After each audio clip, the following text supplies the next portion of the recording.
Does he have it? Medeiros is going to get it. Oh, they're going to toss it. They haven't got it. He's on the outside line though, going into the fastest corner on the circuit. Surely this can't work. Dominic Ligner has got a sensational run outside line now though for the heavy braking zone.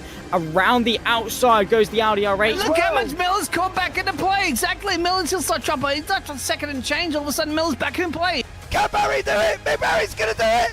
Big Barry!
Good morning, good afternoon, good evening, ladies and gentlemen, everywhere in the world, wherever you're at. It's a good time for some motorsports. Of course, I've been 6 a.m. motorsports, I've been 9 p.m. motorsports, and here we are. It is 1:53 p.m. on a Saturday, and we're going to do some virtual motorsports here in the VWSC here on CMS Racing and with JP Broadcasting. Of course, Mr. James Parfit is behind the scenes today since our wonderful in-ear bug, Paul Glover, had prior commitments. So James is going to be running the cameras. I'm going to be here with you with my friend Nico, and we'll bring in Nico here in just a minute. And it's not Nico Rosberg, it is Nico Hildebrand, who is going to be joining me here in the wonderful world of Texas.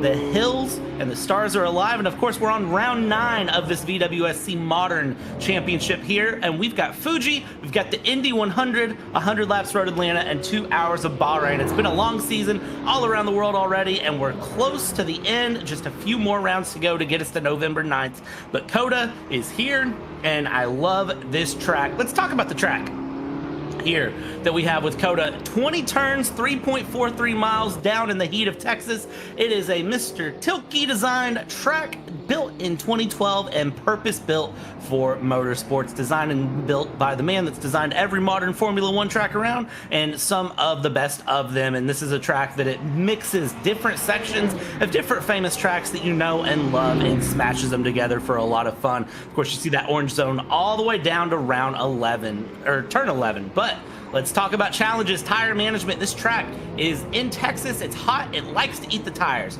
Track limits, I don't think I need to say more other than just don't run off because you're going left, right, left, right, left, right. And temperature control. Did I say it's Texas? Did I say it's hot? It's hot. It's Texas. You need to stay cool all the way through. While the drivers aren't physically in Texas, their cars are hypothetically virtually in Texas. So they need to manage those temperatures. And of course, let's talk about strategy here because the GTs are really going to need to conserve those tires and keep the engines cool. We're going to be looking at the Vantage, the AMG, and the NSX are the big cars, and 30 to 35 minutes, they're barely doing 2 stops. As we go through in the Hypercars, we're going to be looking for the 963 and the Tipo to go through. There has been one bug identified with the Acura that was caught yesterday. So most of the drivers that you would normally see driving an Acura are going to be in a different car. We'll talk about that a little bit later, but 3 to 4 stops strategy for them. Medium and hard tires, they get the pick of, and we'll see what they pick for. And 3 to 4 stops, I'm going to say most of them will be pushing on 4-4.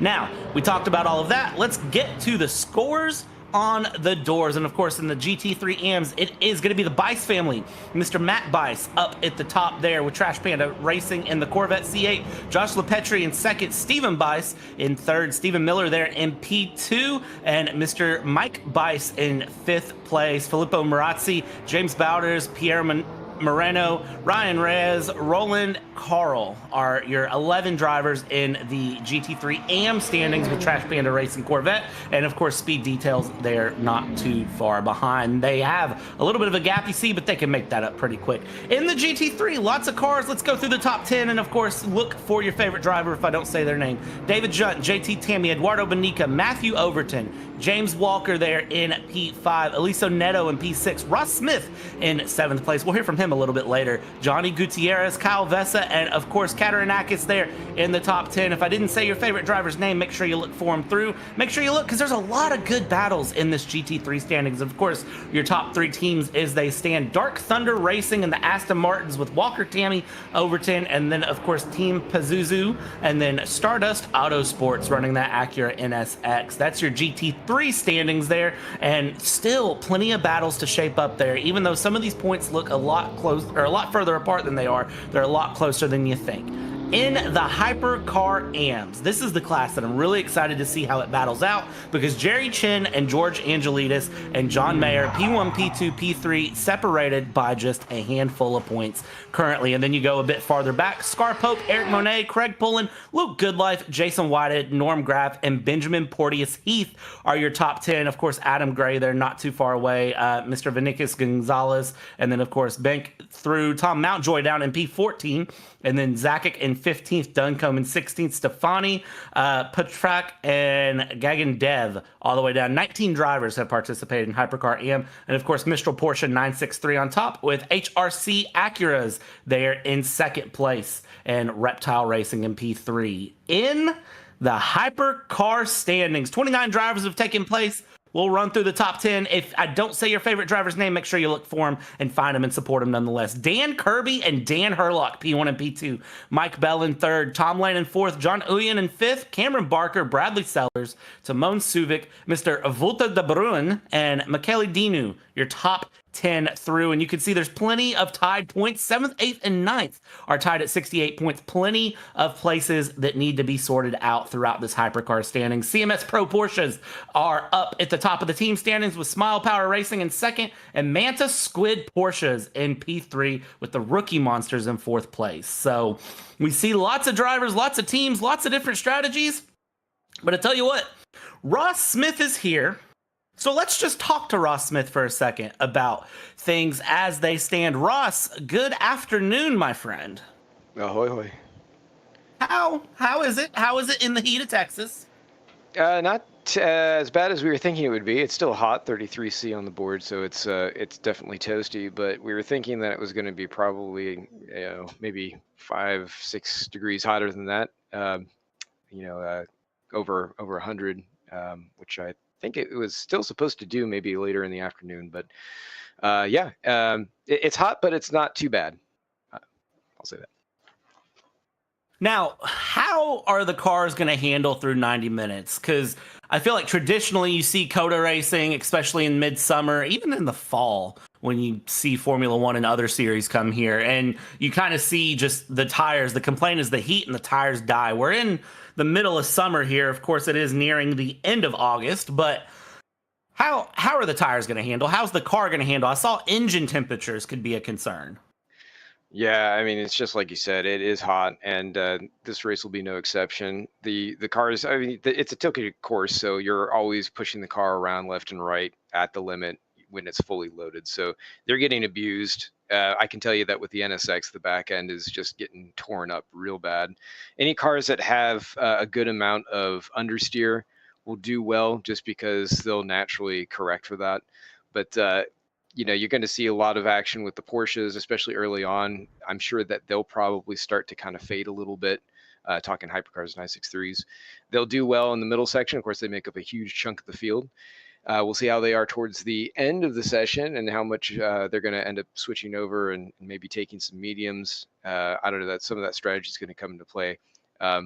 We've certainly talked about updating some of the tire compounds a little bit, so that way the mediums have a little bit more grip and the softs fall off more. That's not going to be an issue here, but just kind of a little insight into what we're kind of looking at. And certainly today's race is going to influence the way that we kind of go about that, just how much, because it really does stress the tires over the course of a stint. I mean, 2 laps in, you're already seeing these things get well heated up, and you get really strong tire and heat dead going into them.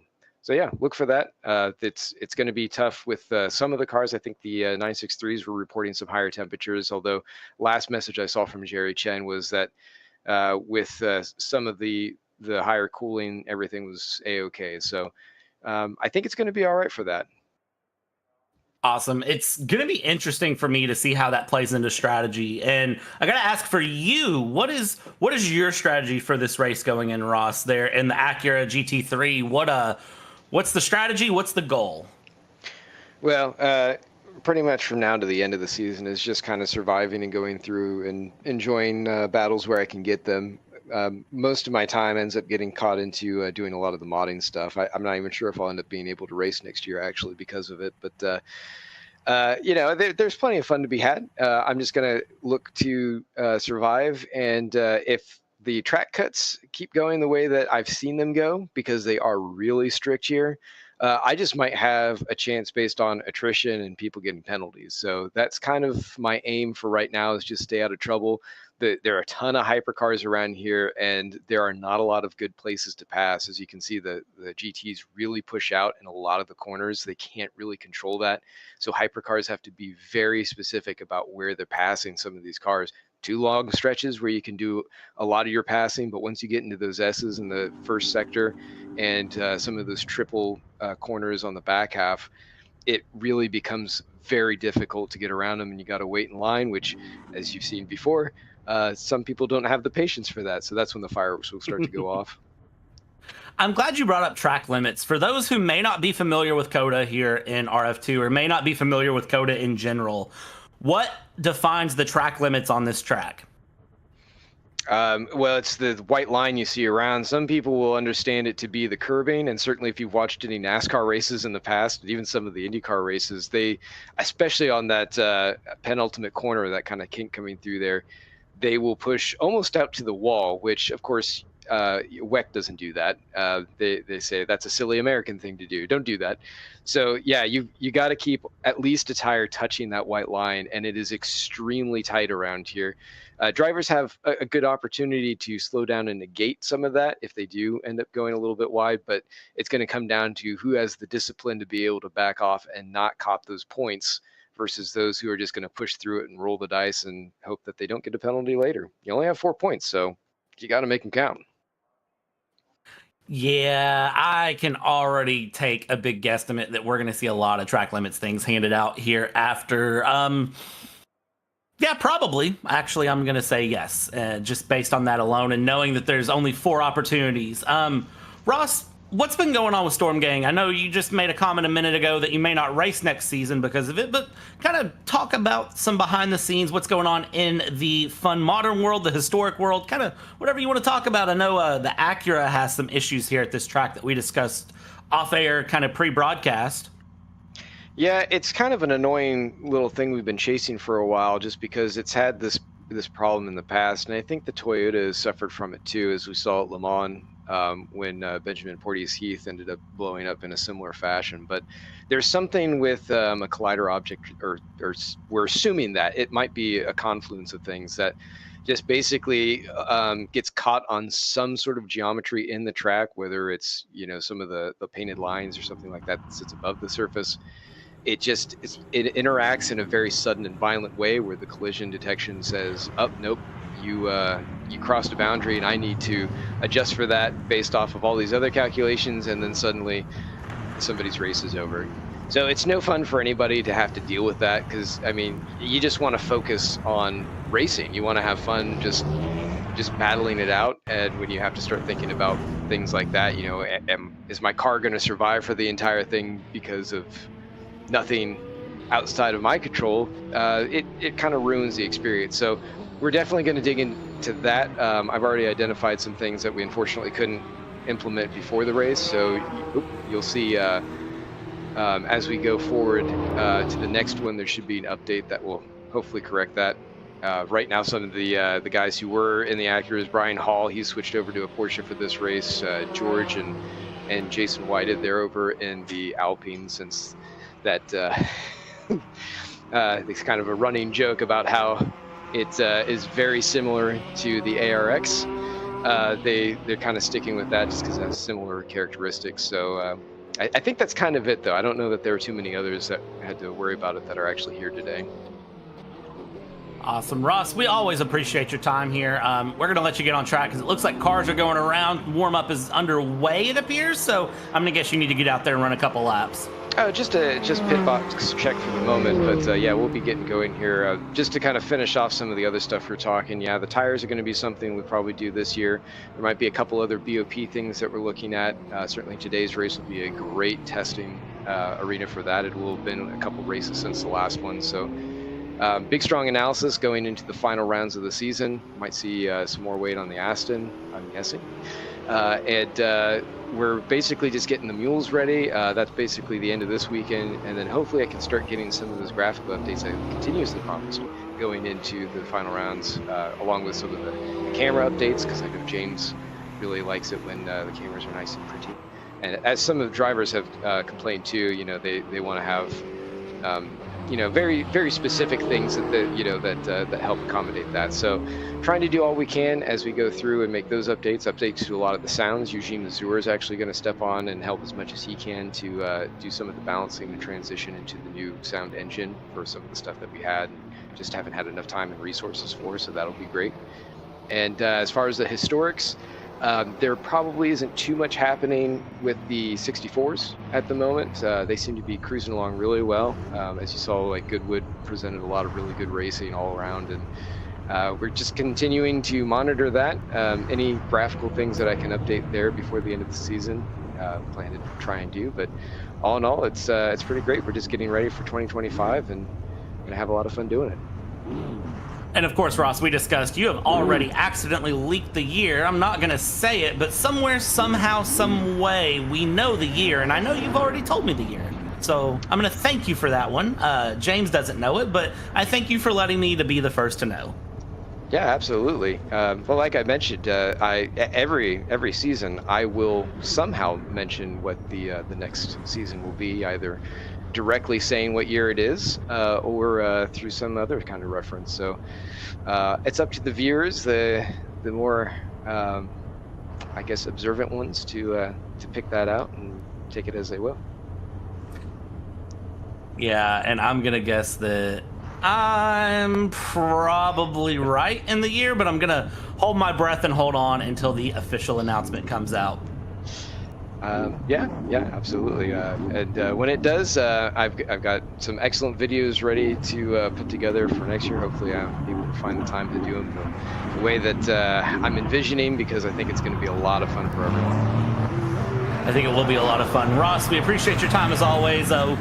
Good luck today. Keep it on the track. Keep it in the white lines. And I have a feeling we may talk to you again later. I look forward to it if that happens. And if not, have a great race, everybody. Oh, you too. All right, and I think that's enough of me wafting about, as James would say. So let's bring in Mr. Nico, and again, not Nico Hulkenberg, but Mr. Nico Hillebrand. Nico, good evening, my friend. How are you? Hello there. I am very well indeed. How couldn't I be with, a very fantastic race looking to be happening relatively soon, as everyone's just preparing there in the last couple of minutes of warm-up. And yeah, always great to be in R Factor 2 as well.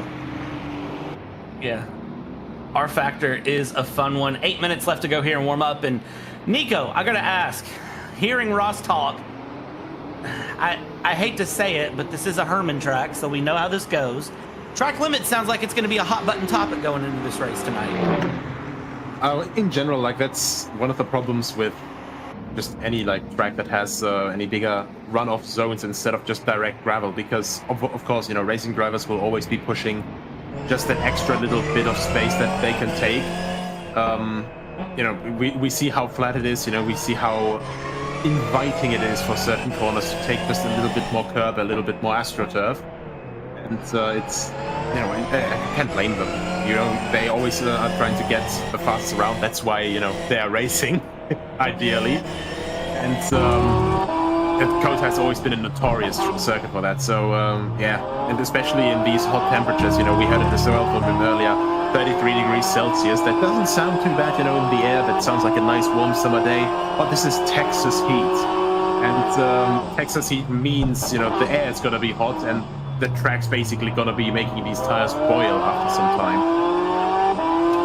It's gonna be rough all the way around. I think we might see extra pit stops from cars just for the sake of tires, not even fuel limited. I think tire limited might become an issue as we go through, especially, you know, we're riding on board through this first sector, through these left and right S sections that are set up very akin to Maggots and Beckett's in Silverstone. That is sort of what they set up for with Dan Kirby here. You see just how hard the car is pushing, and you can see how much these hypercars are even sliding a little bit through. So I worry that tires are going to be a bigger factor than fuel here, which is not what we're used to seeing. Yeah, it's a little bit odd, you know, because usually we are used to this rhythm now during, you know, hypercar races that generally you want to try and save the tire swaps as well, because, you know, they're usually not concurrent, and obviously they cost a bit more time than just the refueling. But here on this current day, you know, in this track, you know, there's a lot of high-speed corners and a lot of corners where mechanical grip you need really a lot of, you know, and a lot of mechanical stability, as we see Daniel Kirby just throwing that Porsche 963 through turn 15, and now through that triple right-hander or quadruple right-hander if you count all of the X's there. It's really rough on the tires, you know, and even when we have these fantastic Michelin hypercar tires which can, you know, go quite a mile actually and have a very wide operating window, there's only so much that you know, you can do physically to keep the tires from falling off the rim. So I think this might be a race where even like when you use harder compounds to just keep the tires alive for a bit longer through the stint, you will still try to opt for a tire swap on every pit stop just to get that extra bit more pace. Something I'm looking at here as I look at the timing tables, Ben Kesby in the Ferrari 499, he's running hards on the front axle, which are your steer tires, but mediums on the rear. So he is running a mixed tire set according to the timing table. I think we're going to see a lot more of that in the hypercars too, of drivers opting to run those harder tires on the front just for the sake of the front tires surviving, because especially again through sector 1, through the triple right-hander here, through the horseshoe, you know, you're going to have these tires screaming by the end of even 5 laps. Absolutely, and we also heard it already before, you know, before the broadcast started actually. A lot of these guys are running the car more understeery simply because with all these fast direction changes, you know, we know this very iconic runoff course through turn 3, 4, 5, 6, you know, these S's almost akin to Maggots and Beckett's in Silverstone.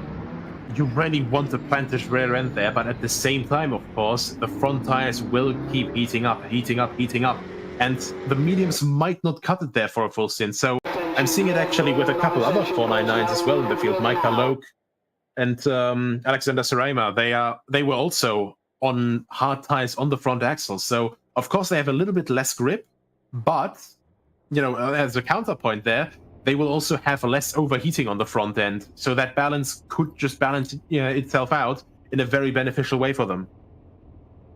It's going to be interesting to see how it plays out across 90 minutes here in some Texas heat, but let's run you down the grid really quick of our 37 drivers. Dan Herlock and Dan Kirby, P1, P2 here in the hypercars. Tom Lane in 3rd place. Ben Kesby with the Crown Dental Group in P4. Ernest Bernaldo in P5. Cameron Barker in P6. Scar Pope will be the leader of the hypercar AMS with Magnus Dahlgren there in 8th place. Moving along, P9 is going to bring you Michael Locke. P10, Jerry Chen. P11, Mr. Vuta de Bruin, and P12 George Angelidis. Looking ahead, P13 is going to bring us down into Mr. John Mayer, and then Tom Valido. This is his first time, I believe, here in the Hypercar AMS. Gagan Dev in P15, Eric Monet in 16th place there.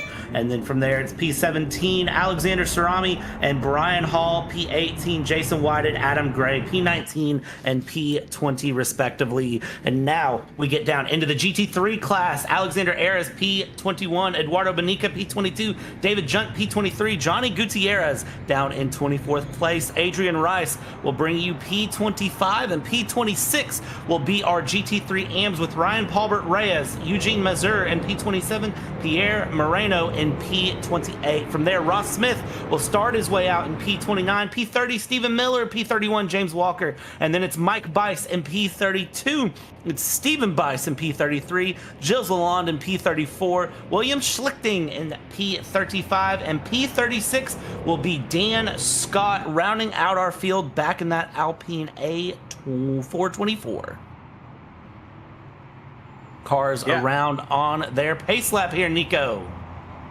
Yeah, absolutely. And I have to say, you know, just huge props again to SGS for getting all of these models onto the track. You know, some of those cars we don't even have in Le Mans Ultimate yet. And it's just really, really great to see them all. You know, Sota Fraschini, you know, having seen that car in real life, and of course the Alpine as well. Alpine, you know, hopefully also more reliable here than at Le Mans this year in real life. But, you know, it's a bit of a guilty pleasure of mine, you know. I quite like the higher revving engines, and even though it sounds a little bit like a weaponized Roomba, it's still a really cool looking car.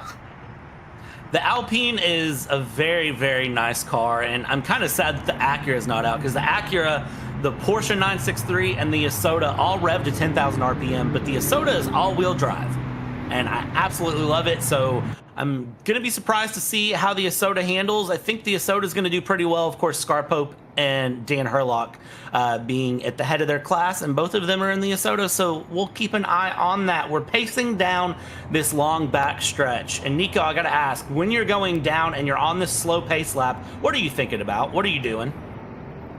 Well, mainly looking around, you know, for the temperatures, basically, you know, see how the brakes are looking, how the optimum temperatures are looking there.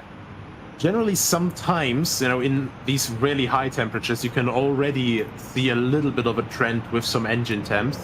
And otherwise, you know, you're mainly mentally preparing, you know, especially with, you know, rolling starts. You're already getting into the mindset of, you know, just being able to gun it at a moment's notice.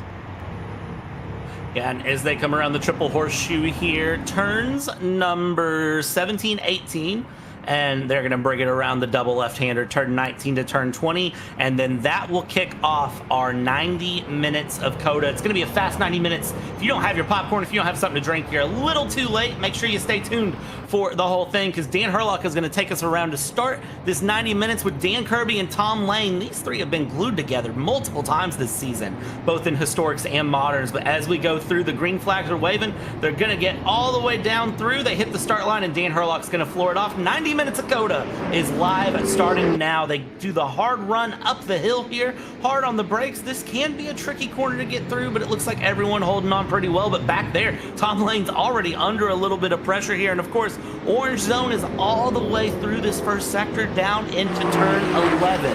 And now the GT3s come across, and look at that. The GT3s are not wasting time. They're getting very, very feisty. Early on, everyone will make it through into turn 1. You can already see the difference in line between the Hypercars and the GT3s. A little bit of a button up there in the mid-pack, but everybody gets away fairly decent. And now the GT3s will start their lines through. A little bit of, you know, back and forth, but there's a Hypercar of Ernest Bernardo that has had to get a tow. He's already out. He's already DNF'd. We'll see if we can follow up to see what's happened to him here. But Dan Herlock having to hold off Kirby and Lane. He's now officially through that orange zone, that polite zone where you've got to be careful. But now the gloves can come off, and now we're going to start seeing what these Hypercars can do down the long straight. And Nico, other than losing Bernardo, we've had a pretty good run. We get the replay up really quick of what happened to Ernest. Yeah, it's a bit difficult to see that, but he looks to be a little bit out of shape there, just going over the S's and, well, just pulls off to the side. Something must have gone wrong there, you know, maybe for him personally, maybe something he had to take care of, an emergency that came up, but that definitely didn't look like a car failure at first. Maybe, or maybe also a wheel failure, you know, we never know.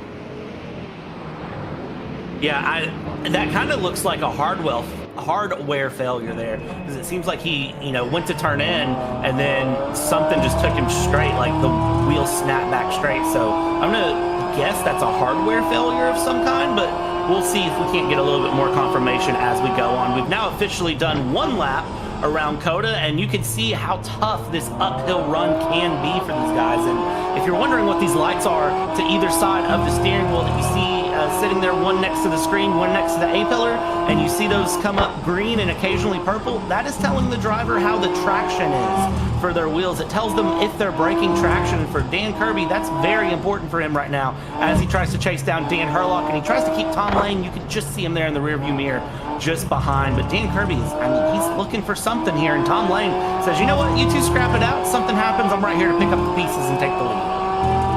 Absolutely, and in that first running lap that we had here, they were also really, really close together. The fastest lap by Dan Herlock in the Isotta Fascini, 1:54.603, then less than half a tenth behind that Dan Kirby, and then Tom Lane just barely 1.5 tenths under that.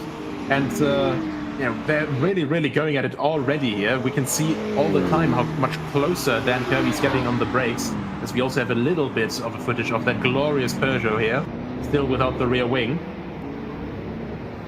I love the Peugeot. I absolutely love the Peugeot. Of course, it's Mr. Vuda de Bruin there in the Peugeot trying to chase down George Angelidis. Of course, George Angelidis is a Hypercar AM, and Mr. de Bruin is in the Hypercar Pros, so he really wants to get past him so he can start working on Dahlgren there for position and Michael Locke if he can. George Angelidis, of course, very consistent through and go, and now battle in the GT3s as we have Ares and Benica battling here deep on the brakes up the inside. It's Aston Martin versus Aston Martin. Who comes out ahead? Well, it's going to be one of the Aston Martins, and it looks like it is Benica holding on there deep on the brakes, and we'll see that a lot of times through this event at turn 12, because of course you come out of turn 11, you have that long straightaway to just dive on the brakes for a 120-degree left-hander into turn 12. Yeah, it's just one of those prime-time overtaking opportunities on this track, along with turn 11 and, of course, turn 1. One of the huge points where you just gather so much speed through the section before that, and then on a very, very hard braking note. And, well, not really a lot to counter against other than trying to attempt an over and under, since the tracks at all 3 places are very, very wide. Yeah, and that's one of the things I like about COTA is that it's very wide. It gives a lot of space, so it helps with, if you want to set up an alternate line through turn 1, through turn 12, into turn 11, you can do something a little bit different to try to get that pass done. For example, right here as we ride on board with Alexander Ayres chasing down Benica, if he wants to set up a different line into turn 1 to try to give himself a run through the S's here, he can. If he can make it work, of course. That's the big thing. You've got to be confident when you do something different, as we see Eduardo Benica running very, very wide there. Actually, that's probably going to be one of his 4 track limits that he's got, getting ticked off there early, and now he's got to be on his P's and Q's, but it shows just how difficult it is to really push, but then hold the car together through that first sector. This whole first half of the track really is very difficult. Yeah. Not just that, it's also the difference here between hypercars and GTs, as we have Dan Scott there making his way through the entire GT field right now. Obviously making quick work of it because he has a faster car, more power, less weight, a lot more downforce, you can do the math. That's basically just a guaranteed chance of a pass. And of course, far higher straight line speed. But it's also just really interesting, even though these GT3s have far less downforce than the hypercars, they still get very, very much affected by dirty air, especially in the S's just now. You could see, how Arias tried to get closer to Benica, but couldn't quite properly get the car settled in just because there's just that little bit of extra air going over the front splitter and the rear wing is missing. So the G-force just carry a little bit harder on those cars there. Yeah, and it's interesting to see just the differences and how similar these cars can get in handling and going. It's very interesting for me as they go through here. We continue around. We're already 8 minutes in. Tons of action all across the field here as we jump back up towards the front here. Again, Lane Kirby Herlock not done yet. And let's go ahead and take this 3-car battle into a 6-car battle. Top 6 separated by 3 seconds. And not just that, Ben Caspian right behind that, pushing really, really hard. You can see him just power slide, four-wheel slide out of the hairpin onto the backstretch. But yeah, honestly, I kind of thought that Isota, like after a very strong showing in qualifying, could be able to pull away a little bit better. But right now, as it is, the Porsches are holding on, the Ferrari is holding on, and right behind that, since they're all still pretty much close together and no one can get loose, the guys behind that, of course, the next Porsche and the Alpine of Magnus Dahlgren, they can all still sort of hang on there and basically just try to stick with them. Yeah, and that's going to be the big end goal stick with, as we see a couple of moments here where they're getting close, they're expanding, they're contracting, and I think everyone is really trying to settle in for a rhythm here of this Texas heat. But new lap time, best lap, Magnus Dahlgren, 151.8. And for comparison, they were putting in 49s and 48s in qualifying. So things going through. Let's get some replays out of the way here. Mr. Jason Whitehead, what has happened to Mr. Jason as he's going through? Well, this is at Silverstone S's section, and well, there was a track there, and it looks like the Alpine just not holding onto the grip. And then this is going to be Lalonde coming around. That's the left-hander, turn 11, and again, just going a little bit wider, trying to take as much pace as possible. And unfortunately, it looks like for Lalonde, a little bit more there. And this is also going to be Jason Whitehead again, struggling with track limits there through that Sector 1 section, through the S's, and Jason going a little bit wide yet again. Yeah, I think this is already one of those points that they were talking about. We have this very hot weather.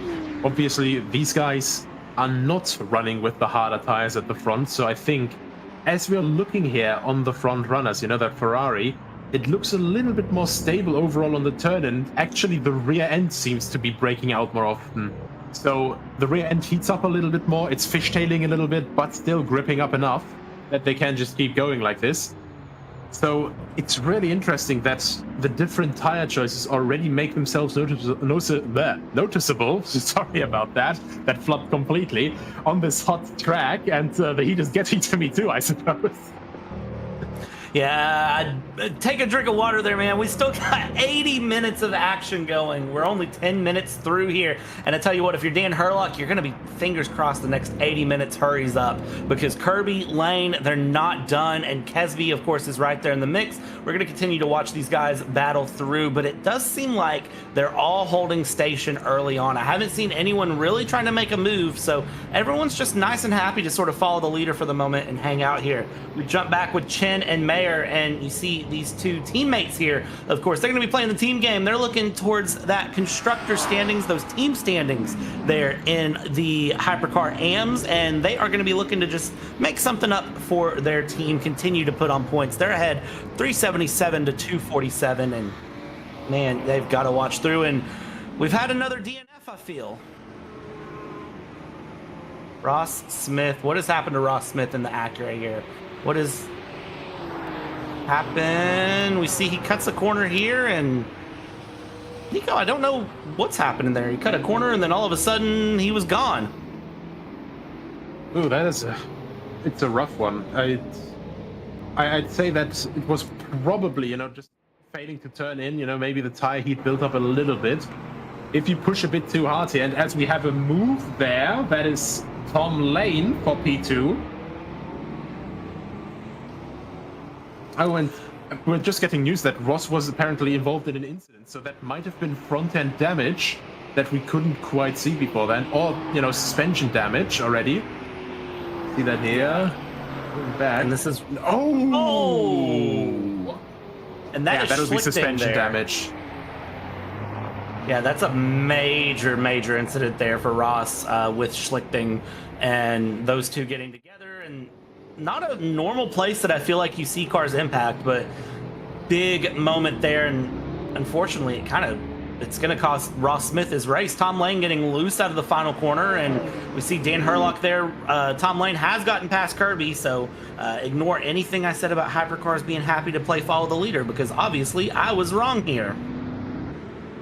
Well, I think that is one of the things that you like to be wrong about, because we always love to see some extra moves going around.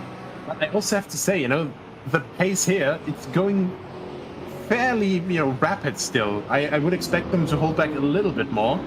And I think they're also trying to catch up. Well, actually, yeah, they are catching up to some traffic now. So this will bunch up once again, depending on how they hit it. Right now, it seems okay, because I think they're about to hit it on the backstretch, exactly where you would want to hit traffic.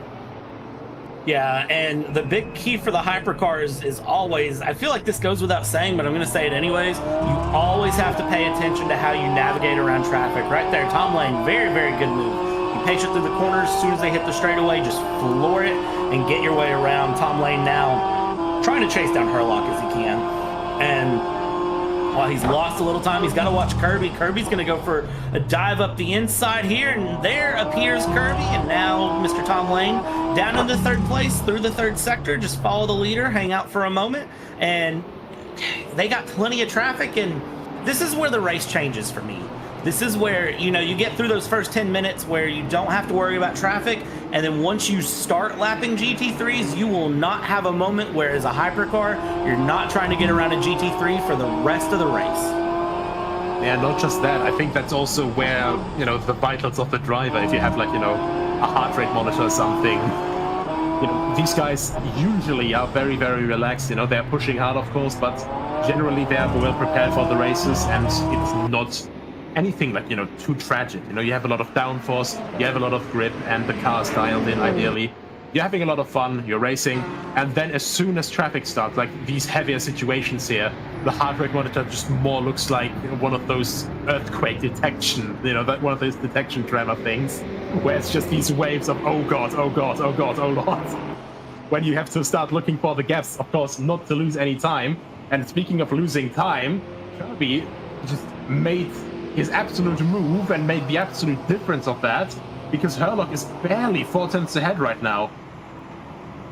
Yeah, and this is going to be where, for Kirby, he's going to be thankful he got past the cars where he did before that S's section, and now he's got to just lock in the back. He's going to have the draft, of course, down this long back stretch, out of turn 11 into turn 12, and he's going to be just right there on the back of Dan Herlock. Dan Herlock, of course, hasn't been moved from the lead since the start of the race, and now he will probably, this will be one of the first times he's going to have a big challenge. And of course, when you're a hypercar and you see GT3s battling like you do there at the bottom of your screen, you've got to keep that in mind as well. And here we go with Schlichting going down, trying to get past Walkers here if he can. We continue through, and again, you're still just looking for whatever advantage you can as they go. Here we go, Kirby, Herlock, and now Dan Kirby wants a move around the outside, trying to use the GT3 car to his advantage, and no, Herlock defends it off, gets past, and again, hypercar is just accordion drill. They spread out a little bit, and now their top 4 is all compressed by less than a second. Yeah, and that's the really, really difficult part, and I think that was a bit of contact there, actually. Kirby had to slam on the brakes proper there, simply because Herlock couldn't take that much more speed with the corner with that Mustang on the outside. As you said, accordion effect, it's always this ebb and flow of the gaps growing and sinking, and very rapidly at that as well. And now, once again, he has to basically hold everything, because he's not going to overtake that Mustang into the next corner. Now he has to make his way around the long side, around the outside. And yeah, it's absolutely incredible how much you have these speed differences here. Our speed differences are around, well, 13 seconds a lap on average, I'd say. And just absolutely incredible, as we have a bit of side-by-side contact there, actually. Yeah, that was some hypercar hargy-bargy, I'm going to call it, because, I understand hypercars want to get around GT3s, but you can't door check someone off there. You gotta play it a little smarter and a little smoother there. Yeah, that was a interesting one there. That's the number 89 in Magnus Dahlgren. We'll see how that plays along as it goes. We jump back here with Banica and Arias. The GT3 leaders still separated by just half a second. So even in the GT3s, we're not seeing big gaps up front for them. We're still seeing, everyone hang out and stay together. And I do want to give an update on Ernest Bonaldo. He said that force feedback failure is what led to his DNF. So unfortunate to see a hardware failure right here at the start of the race. But, I always like to test it to, you could have an engine failure on a formation lap. You can have a transmission failure on a warm-up lap. So it's something that sometimes you just gotta be prepared for. I mean, that's essentially the equivalent of having a power steering failure in the middle of it. And while you're thinking, you know, it can't be that bad, the steering in these cars is insanely heavy, as we have the overall leaders now lapping the GT leaders for the very first time. And it's just always really, really crazy, you know, because these GT3 cars, they are not slow machines at all. They still reach 260 kilometers an hour, which is probably a slightly smaller number in miles an hour, but I'm European, so we don't use that. And compared to that, these hypercars go almost 40 kilometers an hour, so basically what you're allowed to do within a town as speed difference faster and top speed, and that's not even comparing the cornering speed, as you can see here. The big thing for me where the hypercars really get the advantage on the GT3s is the mechanical grip difference and the downforce through the, you know, twisty bits here at the start of the track and through the triple right-hander horseshoe at the back end of the track. That's really where I think GT3s hypercars make up the most time. And for those of you who are not only European and go on kilometers, and you of course want to know what miles an hour is in reference, 260 kilometers is about 165 miles an hour, somewhere in that region, with some quick maths off the top of my head, because of course I'm American and we use miles per hour here, so we want to make sure that we get the units all the way around. Jumping back up to the front here, Dan Kirby is still chasing down Herlock. Half a second the gap. Kesby there in third, and Lane, you see him just off the map there in fourth place. Back in the background there in the purple machine. He is trying to find some sort of a way to get back in the mix. And then, of course, Mr. Barker is not too far off as well. Hypercars, 5-car battle. I'm not used to seeing this. Usually we see the hypercar leaders really spread out, but man, they're staying very close together. Yeah, and I gotta be honest, this is one of the favorite things of mine at the moment in World Motorsport. You know, since Hypercar was introduced both in real life and in the simulators, you know, we sometimes just have these huge packs of battle like this, you know, with Baladu just...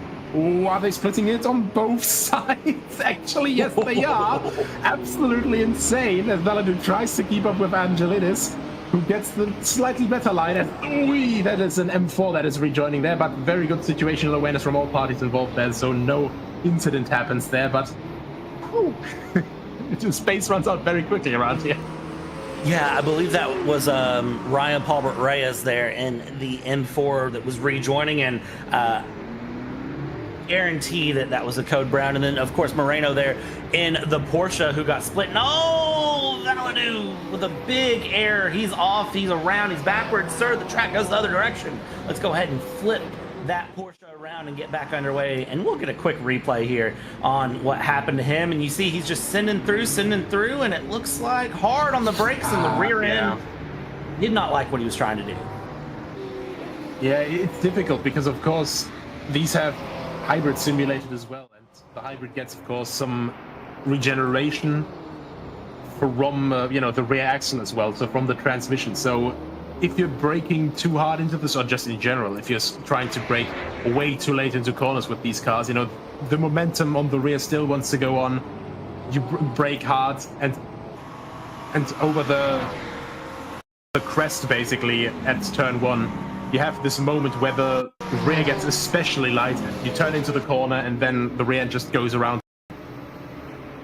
Yeah, it's a very, very dangerous thing you're going to watch out for here. Jerry Chen still in 4th place in the Hypercar AMs, and he's got John Mayer just ahead of him there. And of course, they are going to be gunning together. They're looking at the team standings there in Hypercar AMs to continue consistency and smooth through. That's where our biggest battle in Hypercar AM is in team standings. Of course, Jerry Chen ahead of George Angelidis by 15 points, and John Mayer just 2 points behind George Angelidis. So they are teammates. They're going to be, you know, trying to be a little bit careful there and a little bit nice to each other. But of course, they do know that they want to get ahead of George Angelidis in the standings. So I'm curious to see how they work together there in those Mistral Porsches 963s. As we continue on, we've almost put half an hour of racing in, and we haven't seen any pit stops start yet. When do we expect the first pit stops? I gotta wonder. Yeah, I have to wonder as well. You know, it's not the point yet where I'd say that we have tire issues yet, so I'm pretty sure that the guys are at the moment just trying to run as long as possible. Maybe try and save a pit stop, maybe make one of the pit stops just a quick splash and dash, you know. It's just generally always what you have to look at, you know, looking into the traffic situation as well, you know, how will you get in, how will you get out, and how much traffic will hold you up in the meantime, because, you know, that's what makes overcuts and undercuts so interesting, where you get back out after that. Oh, that stopped there, and that was a big one. That was an Alpine and an Aston Martin.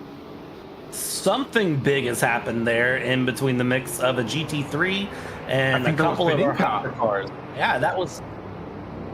Yeah, I think that was more than one incident, if I had to guess, because that's a rough little part of the track. Here's George Angelides, and that's the number 67. That was Benica.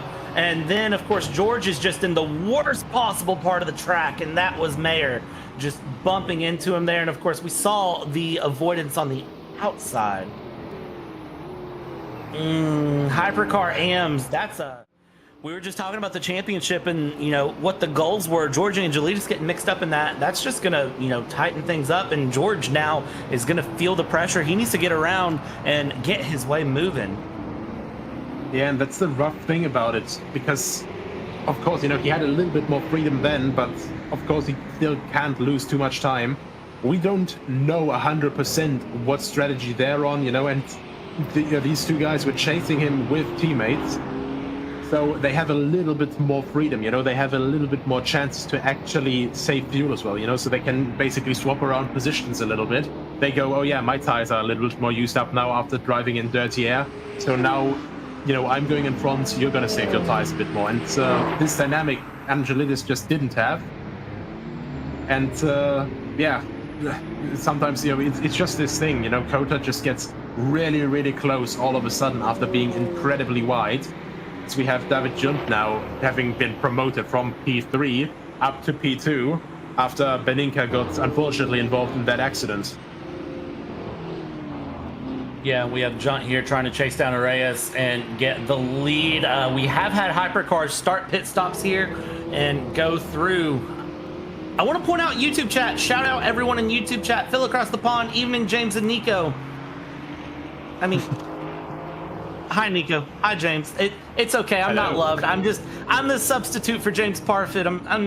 It's okay. I can take that. Alec King says, thanks for the comms. Thank you, sir. And of course, the out there says, and I'm going to steal this one. I like the Blue Man group, referring to the Hypercar AMs running together of those Mistral Porsche 963s. We're going to start calling them the Blue Man group.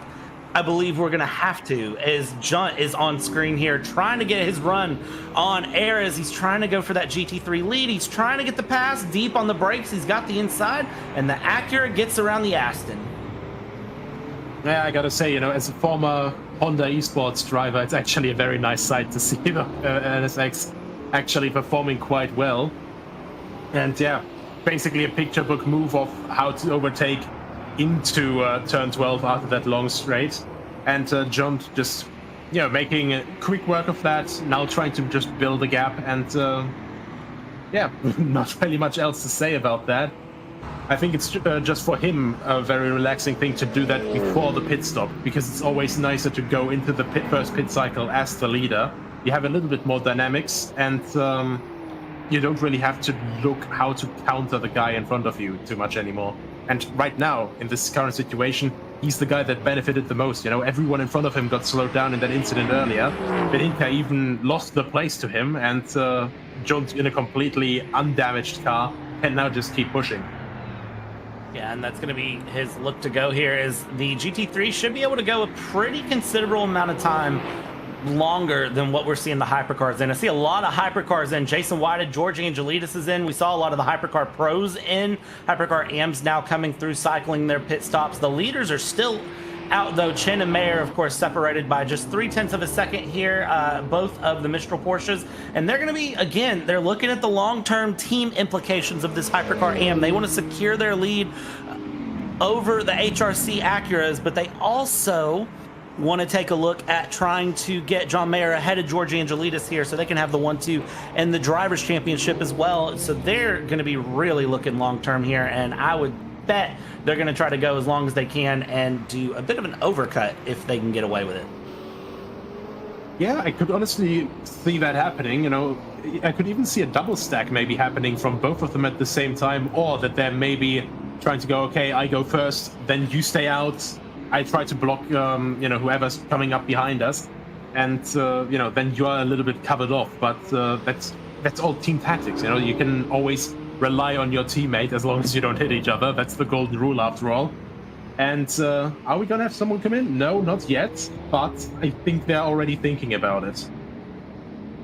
Yeah, we were told 20 to 25 minutes was the time for the hypercars, and we see that some of them have managed to stretch that just a little bit further if they can, and I'm really not surprised to see that because consistency is key, and just running to that delta is going to be the big goal there. So we see Jerry Chen getting in the mix here up front. John Mayer, of course, staying right behind, but we've now got another little group of hypercars ahead of them. That's going to be some of the hypercar pros that are ahead that they're going to be looking to try to make a run on as they can. And again, that's not a battle for class, but there is something as an AM that's just nice about getting around one of the pro drivers. At least in my experience when I'm racing, I usually end up in the AM class. I'm not going to act like I'm the best driver, but it's nice when I get around one of the pro drivers and get a clean pass done on track. It adds that confidence boost for me.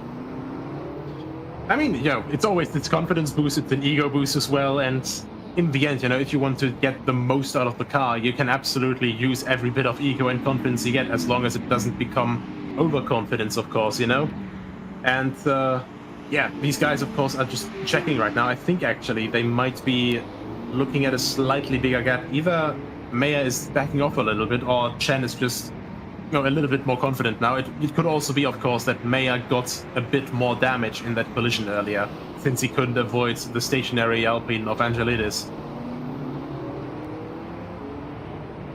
Yeah, I do think there was a bit of damage. Did George have a long stop for damage is asked, and the answer is going to be... let me double check here. And it was yes, because he had that incident earlier, so there was the long stop for damages. I think he'll come back from it, though. I think George can find his way back through, find his way back forward. He's going to have to drive a little bit more aggressive than he probably wants to and really sort of beat on the tires, but I think he can find his way back forward here. We've got Dan Kirby on screen right now with Cameron Barker trying to chase down Tom Lane as well. This is 4, 5, and 6 is Dan Herlock is still in the lead of the Hypercar Pros and continuing around up ahead by 4 seconds. He's opened up the gap to Kesby and is going to hold on there. But of course, Lane in 4th here, Barker and Kirby, they're going to be looking at different battles and trying to go through. And you see that Tom Lane is just trying to be as smooth through here as he can. And, it's really telling me looking at Cameron Barker and the inputs, the way the car is handling, doesn't look as smooth as Tom Lane to me. Yeah, and that's one of the dangers, you want to push hard, but if you just over push a little bit, the tires will just keep heating up, especially in these temperatures. And obviously right now, Tom Lane, he's not in a great spot. He's got these 2 Porsches right all over his tail. And now on the end of the straight, looks to block the inside. Cameron Barker around the outside, but Lane really insanely late on the brakes and manages to stay up ahead. But this, of course, is also still costing him time as he's right behind one of the Peugeots there. Yeah, and long-term goal here for Tom Lane is going to be to try to get the move done, get it out of the way, and just hope that Cameron Barker and Dan Kirby don't follow him just right along, and he can use that lap traffic to sort of get a little bit of breathing room. If he can, that's going to be the hope here, is Cameron Barker and Dan Kirby are right there behind. That is Mr. Vuda de Bruin ahead, and he is going to dive in, so no hope for Tom Lane to use that for a little bit of a pick and run, and there is Mr. Vuda de Bruin straight into the pits here. Yeah, I mean, he was a little bit further back down, so I'm not surprised to see him pit in now. He was in a completely different pit cycle group, so maybe it was a little bit of, I want to keep my own track position, but also if he notices that it's going to cost him way too much time, of course he's just going to go, okay, I'm going to pull the plug here, I'm going to go into the pits, come out in my own fighting group again, and then hopefully, not lose any more time in that. We have a yellow in Sector 1, and I'm wondering what that could have been, because that is the section that we're looking at right now. Yeah, we'll see if we can pick up a quick replay here, and that is Gagan Dev, turn 1. Second verse, same as the first. He did it once before, and, well, he sends it around and does it again. Actually gets slightly coasted on the curb there as well. I think he got a little bit scared by this COTA Fraschini right in front of him, almost turning it around, and then, you know, basically going, oh god, no, don't hit him, don't hit him. And instead, unfortunately spun it around himself and couldn't catch it as well as the COTA pilot in front. Yeah, and you know, as a driver, you end up in a moment like that, and what you don't want to do is take out someone else due to your own miscalculation. So sometimes the best and safest option is, of course, jam on the brakes and just go ahead and spin it around. It's going to cost you a little bit short term, but that's better than ruining someone else's race and then taking a penalty for said action. So for Gagandev, that is the option he picked for. I think in real life that sausage curb would have probably ruined his entire race, but thankfully we are, of course, in the virtual world where he can get away with it. But man, it doesn't seem like his car is as comfortable and consistent as some of our front runners here. Tom Lane now up into P3 and is nice and smooth. He's got 3 seconds to make up to get to Kesby. Kesby not too far ahead, but 3 seconds can feel like an eternity sometimes, depending on where you're at, and especially when you've got lapping traffic ahead of of Hypercar AMs, trying to get around the leaders in GT3 there, and you just try to snake your way through as best you can. And sometimes in the middle of that traffic, you know, you're looking at the delta, you see, oh, okay, 3 seconds ahead, that's not too bad. You look ahead and there's somehow 4 GT cars fit into that gap. You're coming into a curvy section and you're just going, oh, god Like damn it. that right there! Exactly like that. Did I summon that? I didn't mean to. That's, we don't believe in it at JP Broadcasting, but that is what we like to call the commentator's curse that is coming into fruition. No commentator's curse cautions here in CMS, but of course, commentator's curse GT3s magically appearing. And look at this gaggle of cars out of turn 11. You've got 2 GT3s, 4 hypercars, and they all want to snake around for position because you have a battle for the podium places right here in the mix. Look at Parker trying to make a move around Kirby as they go through. Dive on the inside. Is it 3 wide to turn 12? It almost is. 3 goes into 2, and that is a wide run from the Hypercar AM there on the inside. Kirby and Tom Lane continuing along here as they go. You've got Barker just a little bit back behind, and then you've got the leader in AMS in the mix as well. I believe that is Chen that we're looking at as we continue around. No, there's Chen. So it's one of the back markers in that Mistral Porsche team. There's Monet. That is who we're looking for. Monet there in the mix. And I tell you what, if you're Monet right now, you know you've got Barker breathing down your neck. You need to watch out because Barker's going to want to get around one way or another. And he is going to want to go through. Blue flags a waving aplenty. There they are blinking on the screen. And there is where we go. But for Barker, he is going to be frustrated. Yeah, it's one of these moments that you're trying to stay calm, you know, and in heated driving, it's usually not going to end well. But in the end, you know, you're losing time, you're getting infuriated, you're just looking, come on, just let me through, man. But at the same time, you know, Monet, he's got his own race to take care of right now.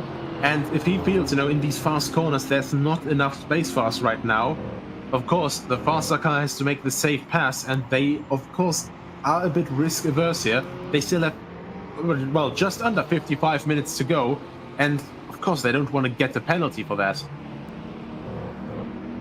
Yeah, it's a big, long run here. Plenty of time left, and of course you don't want to throw away your race with 55 minutes to go. You don't want the penalty, and you're probably already fighting track limits because I feel like every time we cut somewhere, I feel like I see a driver a little bit over those white lines more than they should be. So I'll be curious to see out of this round going down to Japan what the track limit situation will be like as we go through. This is going to be Tom and John Mayer battling along, and again, Tom does not like turn 1. I don't know what he's done with the setup of that car, of that Porsche, but he does not like turn 1. And I do want to correct myself. We've seen Tom spin once, we've seen his teammate Gagandev spin once, and now we've seen Tom almost lose it for a second time.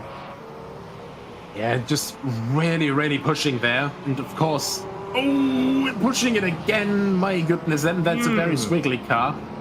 So, you know, the more he pushes, the more he gets onto those edge situations, the more the car wiggles, the more the tires heat up, of course. They do have traction control for sure, but you know, there's only so much traction control can do against, well, overstressing off the tires here. Yeah, and again, as we ride on board here with Mr. Tom, as he's chasing down John Mayer and goes around the BMW, and is going to stay right on the back here as he can. And you'll see when he gets on the brakes here, I would like to guess, deep on the inside, he's looking for a move, not able to make the move past John Mayer yet, and he's going to settle in because that is one of the Bice family members that is there to the inside in that Corvette, and he is going to have to work his way around there, the GT3, as he goes deep to the inside. Hold on to it, and a good move from him there as he continues his chase down for P3 in Hypercar AMS.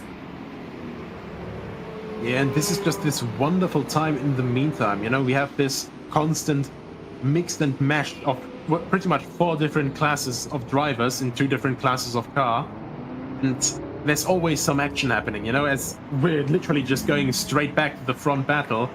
Ben Casby right all over the back of Daniel Herlock, and not quite in striking range yet, but that is only 6/10.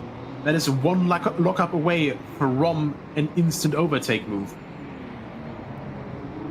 Yeah, and man, it'll be interesting to see how that one plays out here with Herlock and Casby. They continue along. GT3s are starting their pit stop cycles now, so the 2 pit stops just barely is coming to fruition, because look at this, we are 40 minutes in and we're starting pit stop cycles for most of them as we go around, so they will just barely have to do 2 pit stops. And I gotta wonder,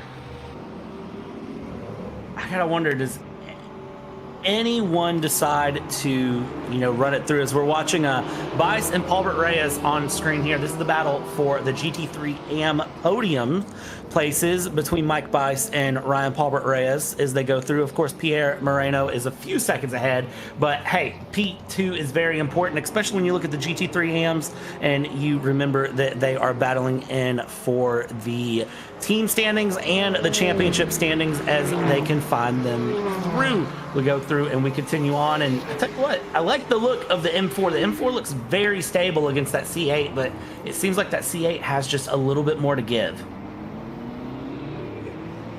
Yeah, I'd say like the C8 is probably a little bit more sporty, you know, being lower to the ground, being a little bit more compact as well from wheelbase and everything. But the M4 has proven itself as a very stable base to race on, you know. BMW went in a completely different direction with basically their engine as well, you know, going away from a very big V8 to just the 3-liter straight 6, which they also already use the base of in their GT4 car. So a really, really versatile combination that this car turned out to be, even though it's the absolutely most humongous race car in the world right now.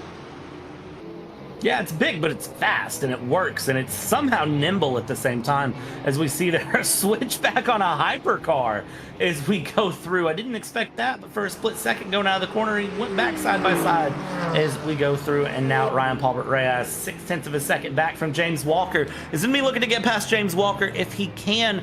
James Walker, of course, GT3. Mr. Paulbert Reyes is a GT3 AM, but he's going to be looking to get a pass done here to continue his chase towards Pierre Moreno if he can get to him. Several seconds split those two up, but 49 minutes to go. It could be possible for him to close that gap. We jump back up front here. Magnus Dahlgren, Jerry Chin, Scar Pope. Watch these guys run together, because this is going to be a very, very feisty battle that will continue to develop. Absolutely. And that is really, really close, and ooh, actually a lot of pressure evident there on the Isotta Fascini driver to just try and get away from the people chasing. But at the same time, we just got some looks in. You know, the first pit cycle is pretty much complete. Everyone's been in, except for, if I see that correctly, Stephen Miller in the Acura NSX number 424. So we saw that around at the 30-minute mark, pretty much. So the guys are basically just trying to go basically a picturesque, you know, even stint 3-stop strategy in GT3 at the moment, at least. And you know, right now, you know, David Junt used that to his advantage, was able to get a good pit stop in. Man, that GT3 is right in the way of Dahlgren as he tries to go through and come around there. And Dahlgren through, holding on. That Aston Martin GT3 is really, really in the way of these hypercars as they continue along. I mean, man, he's one of the hypercars trying to battle. That was a sketchy moment. And I gotta ask, Nico, when you're in a hypercar and you're coming up on a GT3 like that, oh, big snap. Ooh, big save. Cool. That is, you know, it's all-wheel drive, but still, majority of the power of that is on the rear axle, and yeah. Ooh, and actually, that is a bit too much of a send there. Gets it back on track, but man, does not seem to be having a good time there. Magnus Dahlgren is going to say, you know what, I'm okay with that. Thank you very much. Bye-bye, and run away here. 47 minutes to go, and you see the hypercars acting like that right now. Man, that is rough. Stephen Miller has DNF'd out, so we have lost 4 cars here today. 2 hypercars, 2 GT3s. Of course, we saw what happened to Ross Smith, unfortunately. Dan Scott's out, Ernest Bernaldo is out, and Stephen Miller is our most recent DNF here. So we get a quick replay. This is Stephen Miller. This is what happened to him, and it looks like he's going slow. Something happened to the car, it appears, and he is just out. This is him coming out of the pit lane just before that incident, so I don't know if he got mixed in with someone else, bumped a wall, blew an engine. We'll see if we can tell as he goes through. He exits out. He hits turn 1 just fine there, and now we just continue along and try to catch what occurred. And as it stands, don't really see anything, and that's it. It's already That's just slowing there, yeah. Yeah, the car just let go. It looks like, I don't know if that's a temperature issue or what it is, but you see he's trying to hold RPMs here. He's in the throttle a bit, but just nothing happening. Yeah, I don't know. We'll see if we can get a little bit more info on the back end, but Stephen Miller just adios, sayonara, see you later, friend. Yeah, he got a little bit of power there, but in the middle of the S, it just completely dropped down, also very, very low on the throttle input. And yeah, just came to an end in that little stadium section we have after the back straight, and just called it quits. So yeah, I hope that we can get an answer to that later as we have a look again at Dan Herlock. Probably had hoped that he would have a little bit of an easier time in the lead. However, he sees 4 very, very hungry hypercars behind him. Yeah, and hungry hypercars is, we're gonna have to make up a theme song for that. Hungry hypercars. I know when I was a kid, I played a game called Hungry Hippo, and if you've never played it, it's a tray. You put a bunch of like beads in the middle, and then on the edge there's 4 hippos, and you smash the thing to try to eat the beads, and whoever ate the most, they won. They were the hungriest hippo.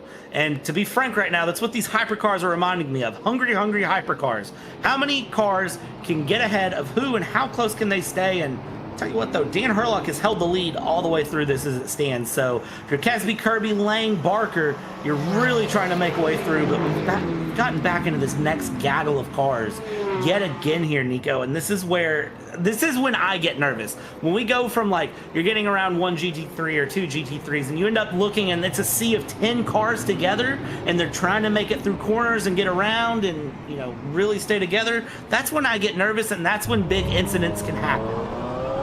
Yeah, I absolutely agree, and especially in this section here, you know, it's this constant, well, bunch of apexes that is quite typical for Hermann Tilke tracks, you know.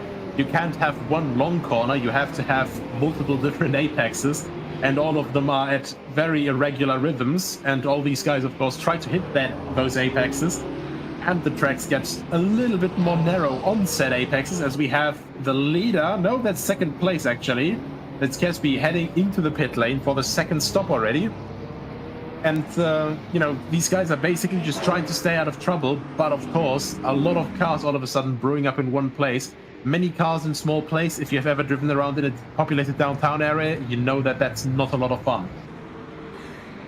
It's not fun at all, and I don't recommend it, but that is really probably the best training you're going to get in this situation as we continue along and we go. And COTA's producing some good racing. We've officially crossed halfway, and it's really giving some good racing here. Tom, back here in the Hypercar AMS, Mr. Valido, is continuing to put pressure on John Mayer and Jerry Chen, and they are, I mean, defensive masterclass, just holding off as much as possible to keep him back in P4. But man, Tom, I don't know how much you have left in those tires, but it can't be a lot because you have absolutely pushed him to the brink. Yeah, he was already on the edge earlier, you know, with a couple of times the rear end just stepping out, and oh, that is the entire car stepping out now. That was complete textbook dirty air there.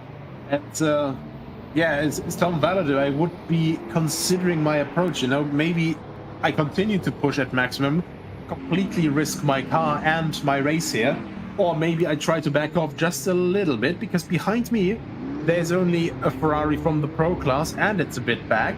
So I have some space to the back before George Angelidis would be coming up. But of course, you know, he's seen that place, seen those two places right in front of him, and racing driver brain literally just goes, well, I would go for the pass. Yep, and I think the big thing too to remember with it is that this is an endurance race. This isn't, it's 90 minutes, yes, but this is still an endurance race for these guys. It's not something that, you know, they need to fully send every millisecond, but then again, it's also they're race car drivers. We all know they're going to send it full every millisecond of every second of every lap as we go through these remaining 41.5 minutes. So if Tom can find his way around John, he's going to really be trying to find his way around John here. We've got a yellow flag in sector 3, which is the sector we're going to be approaching in a moment. So I worry that something has happened somewhere ahead of us as we continue along. We're gonna have a look here. What did happen? That's actually Schlichting. So already involved in an incident earlier, and he actually just came to a stop, and that might be it for the next car. Really ought to see just pulling off to the side. But yeah, that's him. Gagan Dev just. That's the 962 from 963 from earlier that we saw that was involved in the situation as well.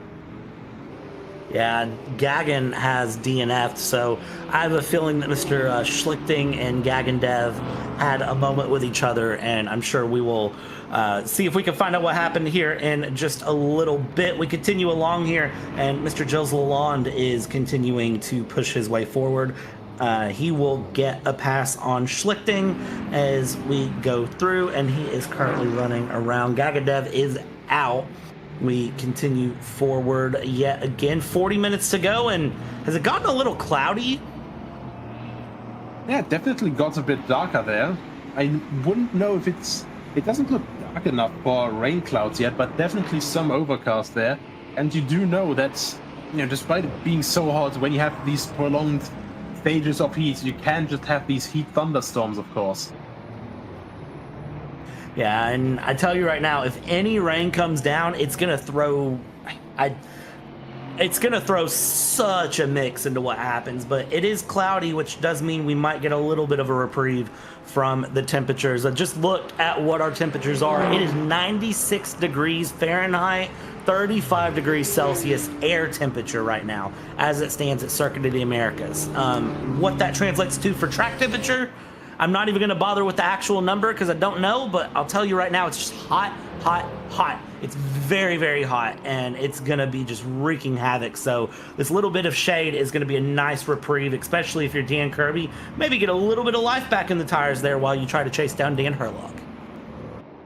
Yeah, not just that. And man, as Dan Herlock, you're basically just thinking, you know, what can I do to get these guys off my back? I'm throwing traffic at them, it doesn't work, and this guy just keeps returning right back to me like a dog fetching his ball. And yeah, Dan Kirby, but the thing is, they're coming up to the next pit stop window now. We already saw the first ones coming in there, for example, with Micah Loke and, of course, with Ben Kesby, who was one of the guys chasing them at the very front as well, of course. They have to look now when they will when they will come in. This is, of course, a longer stint already. And you know, whether they actually want to just keep going like this, whether they're willing to lose time on these more worn tires by now. I wish I had a good answer for what they're looking to do, but, you know, we can speculate as much as we want, but I don't have a good answer for them as we go. I can tell you that they are absolutely flying along, though, and they're looking through. We'll see how this battle shapes up, but, you know, you said it yourself. Every time we throw traffic, we throw something in the way. They just find each other yet again, and I worry that the next 37 minutes that will continue through. Stephen Miller, we got a little bit of information. It was something with fuel. He said the fuel did not engage. So when he pit in, he didn't get fuel. Just running out of fuel on the outlet then, trying to get back around. And yeah, that's just really, really unfortunate. Yeah, that's probably the worst reason to DNF as well. I've not actually seen that one before, so that's a unique one to have. Is, you know, you pit in and the pit crew just kind of looked and said, what are you doing here, man? Why are you trying right now? No, we're not doing this. Is this Dan Kirby finally getting around Dan Herlock as they go down into turn 11? Well, he had a nose in the mix as they went around the GT3. He didn't get there. Tom Lane right behind. Yet again, we're going to turn this 2-car battle into a 3-car battle and possibly into a 6-car battle. Yet again, as we continue along, 36 minutes to go. Dan Kirby right behind Dan Herlock, trying to look for a move. And again, he still can't get that pass done. He's just right in the mix, but he's missing something to get around him. I don't know what he's missing, but there's something that Porsche is not giving him. You're just consistently pushing. You can see it from Dan Kirby there, but these little scrolling actions there, you know, once again, the rear end just stepping out a little bit. Behind him, even more visible with Tom Lane. You're trying to get the most out of it, and the tires are giving as much as they can, but at some point, even with traction control, even with these very, very wide slick tires, you know, there's just nothing you can physically do anymore. As we have the next car heading to the pit lane, that's Tom Lane, if I saw it correctly. And yes, that is him indeed, coming in for his second pit stop, while Dan Herlock and Dan Kirby are still continuing to fight away at the front.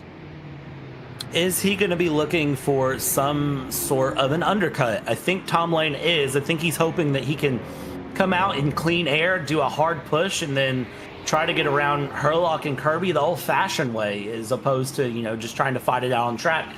We'll see how that works for him as we go through and continue. Track temp has come down a little bit. I did double check. It is 51 degrees Celsius on track. Yeah, it is enough to melt the tires off the rim. Goddamn. It is scorching. And for those of you wondering what 51 degrees Celsius is in Fahrenheit, that is approximately 125 degrees Fahrenheit. So a bit of a toasty one here in the heart of Texas as we go. But I mean, it's Texas in August. What do we expect as these drivers continue along and they continue to go? Dan Kirby still not catching Dan Herlock, losing time down the backstretch here into turn 12. Yeah, and that's one of the key differences that we are seeing here as well. You know, as we mentioned already, the Sota Frascini is with all-wheel drive. So this is, of course, due to the hypercar rules. The manufacturers can completely build the car from the ground up and have, of course, front-wheel drive, or they can choose to not have hybrid in the front at all. And then we have the contrast to that, which is the LMDH, which the Porsche is a part of. That's based on an existing LMP2 chassis out of the current regulations, as we have a small little bit of a lag for a moment, but it sorts itself out. And these guys have everything on the back. They don't have any front-wheel drive, but it's cheaper to build, and we're having both leaders now coming into the pit lane. Well, and I think that's one of the cool things as we have both leaders in. We'll see where Tom Lane is here and how he catches along, if he managed to make an undercut work. I'd be surprised if he did, but you never know at the same time. But one of the things I like about what Storm Gang has done here is they've really mixed it where them LMDHs and LMH specs are racing together. So you can run the Porsche, the Toyota, the Lamborghini, the Cadillac, the BMW, the Alpine, the Acura. You can run pretty much any of these hypercar spec cars that you want and make it work. And they're all a lot of fun to drive, and they're all very similar in weight, in size. The big difference is, you know, the red line all-wheel drive versus rear-wheel drive, and just the other natural characteristics. They've done such a great job of modeling this car in and making it where all of the cars are competitive to drive. Yes, some of them have the minor advantages over the others at certain tracks, and well, if you're the Acura, you just don't like COTA period and didn't want to come here, but every one of these cars are viable to another. And I tell you what, Dan Kirby out and running away here and taking off. He's trying to chase down Ben Kesby. Fresh tires, he's right there on the back of him, and I'll be surprised if Dan Kirby stays behind Kesby for long. I was going to say, though, he did lose a bit of time there, so he came in right behind Herlock, but the pit stop was quite a bit slower, so either he took more tires or he messed up the pit entry there, you know, into the pit box, because he did actually fall back behind Kesby and lost quite a bit of time. So that's a 3-second gap that opened up from, you know, what was comparatively a 4/10 gap as they entered the pits together. So something must have not gone quite according to plan there, or Dan Herlock underfueled quite a bit, or he's still on older tires somehow.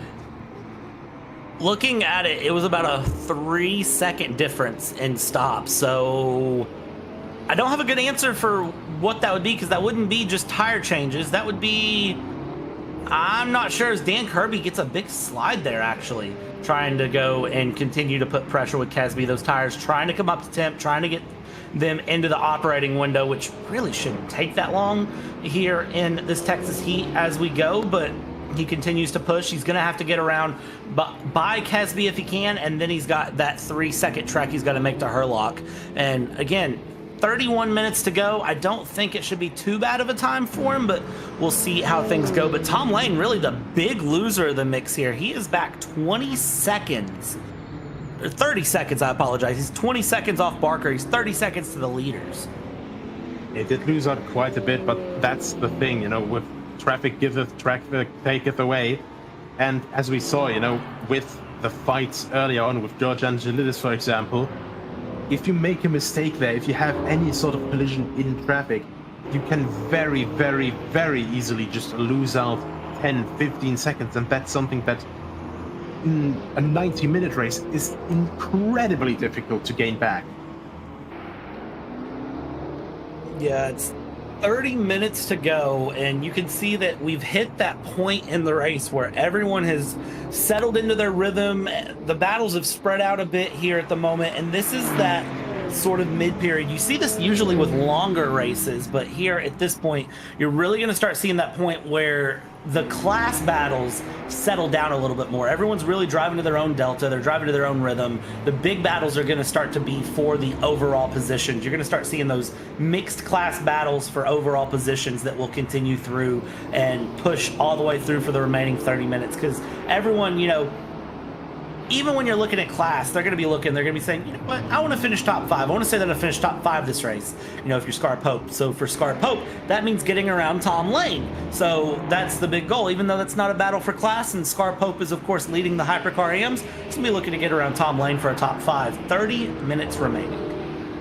I mean, Scar Pope is right now 60 seconds ahead, so trying to go for Tom Lane would basically be the equivalent of going for a side quest, you know? He's sitting in the car, you know, looking over. Yeah, I got time. Maybe I can try to close that gap to the car ahead. But it all depends, of course, on traffic as well, on how consistent Scar Pope can be. He definitely has the pace. His fastest lap was a 52.082, as opposed to Lane's 52.315. So that's 0.3 potentially that he can go bigger. Well, faster, sorry. But the last lap was actually around 3.5 seconds slower. So the question is there, you know, your overall fastest, of course, may be faster, but can you go that pace right now? Yeah, and I think part of that is that Scar Pope is running hard tires, and everyone except for Ben Kesby ahead of him is on the mediums. Ben Kesby is running a split axle strategy, hards on the front, mediums on the rear, and well, for Kesby, he's got Kirby for company. And then, of course, you look just ahead there, ahead of that orange car, ahead of them, which I believe is going to be Tom Valdu.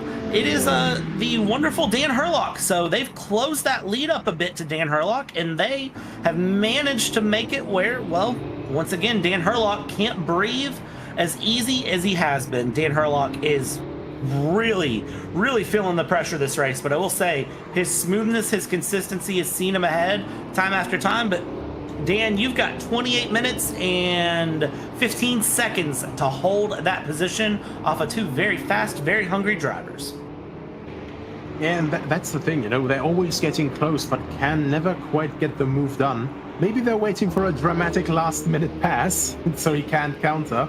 Maybe they're looking to see what else he still has in store, but either way, you know, Ben Kesby just absolutely shredding that gap to Dan Herlock he has, pulling a little bit out of that gap there, but very pleasantly is getting led by that Aston Martin.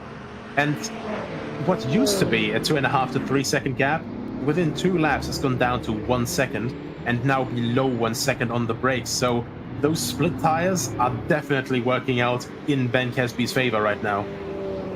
Well, and I do think that the split tire strategy is a good strategy. It's something that not everyone likes, but he's doing it, and then Alexander in P10 is doing it as well in the Ferrari. And I mean, they are making up leaps and bounds in terms of lap time to the cars around them. So I don't think it's bad at all, because you get the hardness of the front tire that can withstand a little bit more heat and a little bit more push, but then you get the traction on the medium tires on that rear axle. So I think doing that split axle strategy is a great decision, because now look at this, 0.3 of a second between Kesby and Herlock as they dive down deep on the brakes into turn 11, and now we're going to have this long run down the backstretch. It's the COTA versus the Ferrari with a Porsche not far behind, and they go down the backstretch here through. Kesby's right on the back, gap 5/10, gap 4/10, gap 3/10. Is he going to try a dive here into turn 12? He's not. He's going to hold the brakes, go through, stay behind, and he's going to follow him through the third sector. And we have to look at the sectors here as well. The pace is in sector 1. Herlock was losing quite a bit, and in sector 2 it's close like you wouldn't believe. Ben Kesby 1/1000th of a second slower than Herlock, and Kirby he's just barely over 0.5 slower than Herlock, but they're both sticking right with him even through the higher downforce areas and all that. Now for the last 2 corners, once again, look at how close he's slowly getting to the back of that Isotta Fraschini. Yeah, he's getting very, very close here as we continue on, but it's one thing to catch, it's another to pass. We say that time after time after time after time after time, and we'll say it until the end of time. As long as racing exists, it's one thing to catch, it's another to pass. And you can see that from these drivers now as we ride on board with Mr. Dan Kirby trying to watch Kesby and Herlock ahead. He's going to be looking for these two to make some sort of a move, because he wants to be there to kind of just scrape up whatever happens. If something happens with those two, then of course Mr. Kirby's there in the mix to get the lead. And you can see the difference in traction and lines that we have through as they go through. Penalty for George Angelidis, and I'm going to imagine that is a track limits penalty that has been handed out for him. And as we said, it's really, really difficult with these temperatures, with this traffic and all that. You know, you over push just a tiny little bit, and yeah, immediately, like it's just merciless there. Yeah, it goes off the line a little bit, goes off the rails, so to say, into the marbles, and as soon as you're off that, the slick tires basically just don't grip up anymore. And yeah, George is going to be quite upset in that car. He's taking those NASCAR lines is what he's doing, and while that does work in certain series, it does not work here. And we see again Kesby, Kirby, Herlock right there together in the mix down into turn 12. Now we come through the horseshoe, and they are still just neck and neck. 3 cars separated by a second. And the one thing I'm also trying to keep my eye on is 24 minutes to go, and Cameron Barker, I'm trying to see what he's doing in terms of lap times. He's running similar lap times compared to these cars ahead of him, but nobody is really running a competitive enough time to close the gap. So we're going to continue to see how this goes here. Ben Kesby, Dan Kirby, Dan Herlock, 3-car hypercar battle for the win.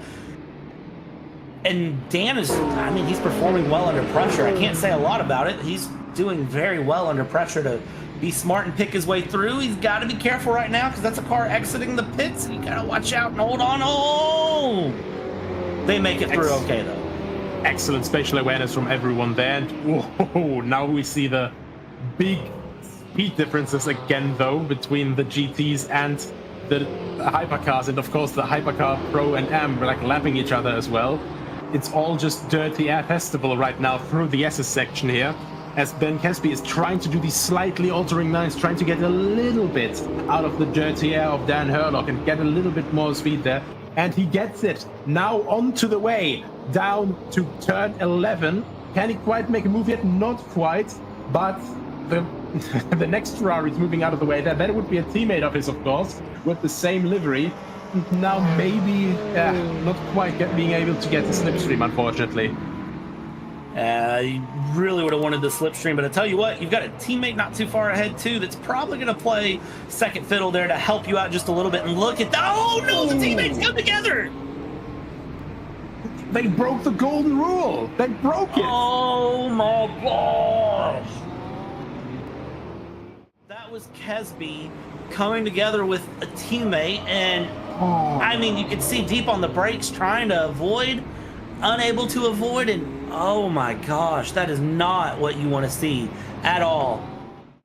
Yeah, he tries to avoid as well last moment and just can't quite make it. Just the front left edge of the car just digging right through the rear right.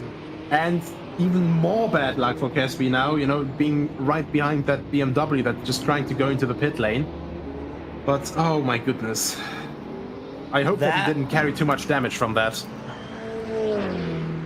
That throws a big spanner in the works, and that was Michael Locke, the other car. That is the teammate here to Ben Kesby in the Crown Dental Group Ferraris. So hopefully Ben Kesby and Michael Locke talk about that one, because again, the golden rule being big time broken there, and that's an unfortunate moment as these hypercars now have to sort themselves out. I do want to pull in, we've talked a lot about hypercars, there's a lot of big battles in the front, but I do want to pull in our friend Stephen Miller running with the GT3Ms, who was in the Acura. Of course, we saw him DNF due to some sort of a pit stop error. The pit crew just decided they didn't want to work today. Stephen, good evening, my friend. Hello. Can you kind of explain exactly what happened? Did your pit crew go on strike? Like, what was it that kind of came along there?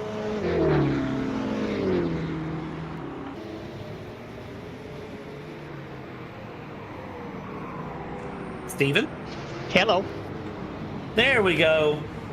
Can you kind of tell me what happened with your pit crew there? Yeah, I stopped in front of them and they didn't put gas in my car and I didn't realize what they weren't doing.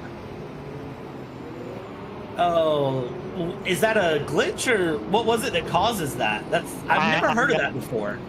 Well, I've never seen it before. It's possible I was in slightly the wrong position and it didn't trigger, but because of the staggered pit boxes, which is something that only became evident today, because it wasn't really evident during practice that they were staggered, because there was never people out making pit stop during practice and sitting in, you know, two different spots. So I know what the answer is next time, but just one of those dumb mistakes. I still got 8 points though, because we do drop a round, and I have no other rounds where I haven't finished, so I pick up some points from one of my previous rounds, so that's not a bad thing.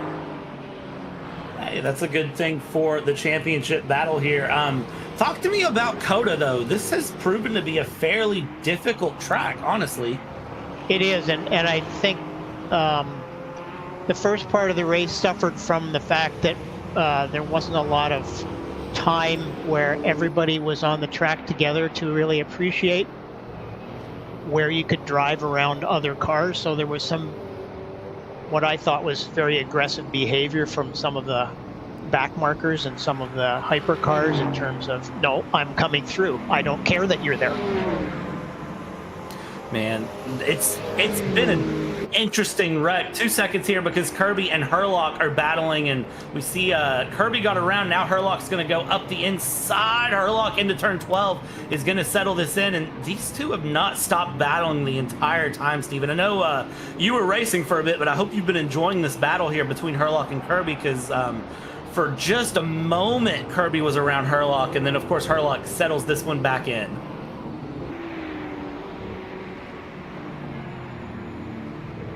Well, things usually settle down once people get going in the race. So I missed a bunch in the middle while I was out trying to figure out what to do next. Yeah, for sure. And Steven, we'll let you go hang out, enjoy the race. It's good to talk to you, though, a little bit. Hopefully next time your pit crew decides they want to actually work and do their job and, you know, put fuel in the car and not have a R Factor 2 moment. No, we're not bringing ice cream to the track anymore. I don't blame you a bit. Take it easy, man. Okay, bye. All right, Nico. Well, for a moment we saw the pass, and then we saw the pass back, and now we've got Cameron Barker and Kesby, and the drivers have decided 15 minutes to go. Let's go ahead and just everyone start passing everyone and get some gaps closed up here. Yeah, not only that, it was also with traffic involvement once again. So, yeah, Dan Kirby just, you know, getting some lemons and making lemonade with it. Really, really well done. And at the same time, Herlock just instantly able to counter on the next straight, but that's also, you know, knowing your car. That Sota Frashini looks absolutely planted here and absolutely rapid on the straights. And, you know, then you could say, oh, the car's overpowered, you know, this, that. But you have to be a good driver to make use of a good car as well, and that's what we can see here right now. But what I'm also noticing, Kesby, that dropped back quite a bit now. He already took his third stop now. So I'm thinking, you know, he's now unfortunately taken the very, very short end of the stick and getting GT traffic right in the middle of the SS, losing quite a bit of time. But that's the last stop out of the way with 60 minutes to go. That was definitely, you know, with lower fuel in it now. And he can basically just focus on pushing to the end. You know, he can basically take anything as it will now.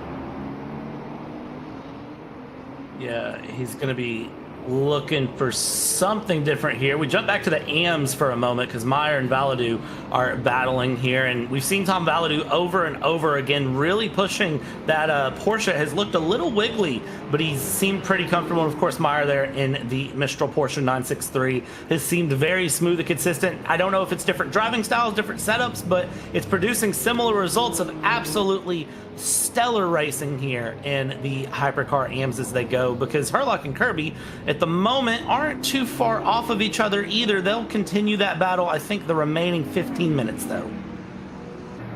Yeah, absolutely. And this is now for the final spot, of course, for the Hypercar AM podium.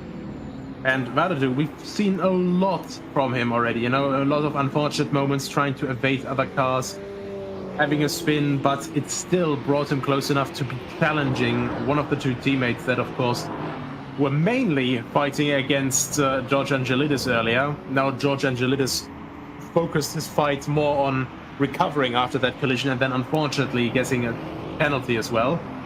So, yeah, now the fight has basically just shifted to a different driver involved. Yeah, we'll see how this goes through to the conclusion here, because it's going to be a very, very close one for these guys as we continue on. Yellow sector 2, and that is why. That is the Alpine sitting off to the side. That is Jason Whited, and I wonder exactly what happened to put him there, because that's a very weird spot to be off, and I'm going to guess that possibly a rear axle lock here as we have, and yes, indeed, just hard on the rear axle, trying to get deep on the brakes, and the car just did not want to go, and thankfully he got out of the way of several other cars that were making their way around. That was a really good reaction from him, though, you know, just slamming on the brakes, getting the car stopped before there could be any, you know, big disaster happening there. And my goodness, Valadu is still really, really pushing out, trying to go for a gap that doesn't quite exist. And that is David Jones, I think, almost committing vehicular manslaughter there, but thinking better of it. And, yeah, of course, losing a bit of time, but that is a far better price to pay than a penalty post-race. Yeah, and that was David Junt there in the lead of GT3s by 1.7 seconds over Eduardo Bonica, and he'll continue to try to hold on to that. GT3Ms, you have Moreno, who's in the lead by 37 seconds, and then, of course, we've talked about the Herlock-Kirby battle. That gap now under half a second as we continue to watch this battle in Hypercar AMS, because of course Pope is ahead by 42 seconds here in Hypercar AMS. We're battling out for P3 overall. That's really where the sausages are currently sitting here. But Herlock and Kirby not done. Kirby right on the back, 0.3 of a second. They come out of turn 11, and now let's put the power down. What in that Hypercar do you have left with 13 minutes and a half left to go? Well, whatever you have left in that tank, you're going to want to burn all of it off. You're going to want to be as light as possible. We see the gap right now. That's about 54, 55 seconds. And that is still, you know, he has to try and get a little bit more time back. That's, I guess that was with a pit stop still, with a tire change. So I wonder if that maybe broke his back here for his chances, because the gap has to be a bit smaller than that to actually be able to, you know, try and undercut them. And we'll see what comes out of this one as they go. Herlock and Kirby do need to pit fairly soon. 12.5 minutes left to go. Is our leader peeling in? He is not, but he's just sending it up the inside here to get around the Aston Martin GT3. Does very, very smooth there. Dan Kirby's going to follow right along. We're up the main straight, up the hill towards turn 1. 12.5 minutes left to go. Our top 3 all, I believe, need to make one more pit stop, as they have only done 2. And of course, Cameron Barker, Casby, and Dahlgren have had 3 pit stops, so that is where the gap is significantly different. Herlock now getting a little bit of help from that GT3 traffic as he gets away from Kirby. Kirby doing well to navigate through, and we continue through Sector 1, and they are absolutely pushing these hypercars. Gap 0.3 of a second as we exit out of the S's. Oh, and there's another Corvette just in front of them. He's looking around the outside, but can't quite make that alongside movement. Has to stick back again. And my God, you can just barely see the Corvette jumping out of the frame there, as they're now heading into turn 11 once again. Oh, the Corvette actually closing in quite a bit on the brakes as well. Dan Kirby trying to get it as planted as possible, but God damn, that sort of machine is just so planted and so fast out of that hairpin. And he's not quite able to drop Kirby, but he's able to put enough of a gap between them that Kirby is just not able to strike.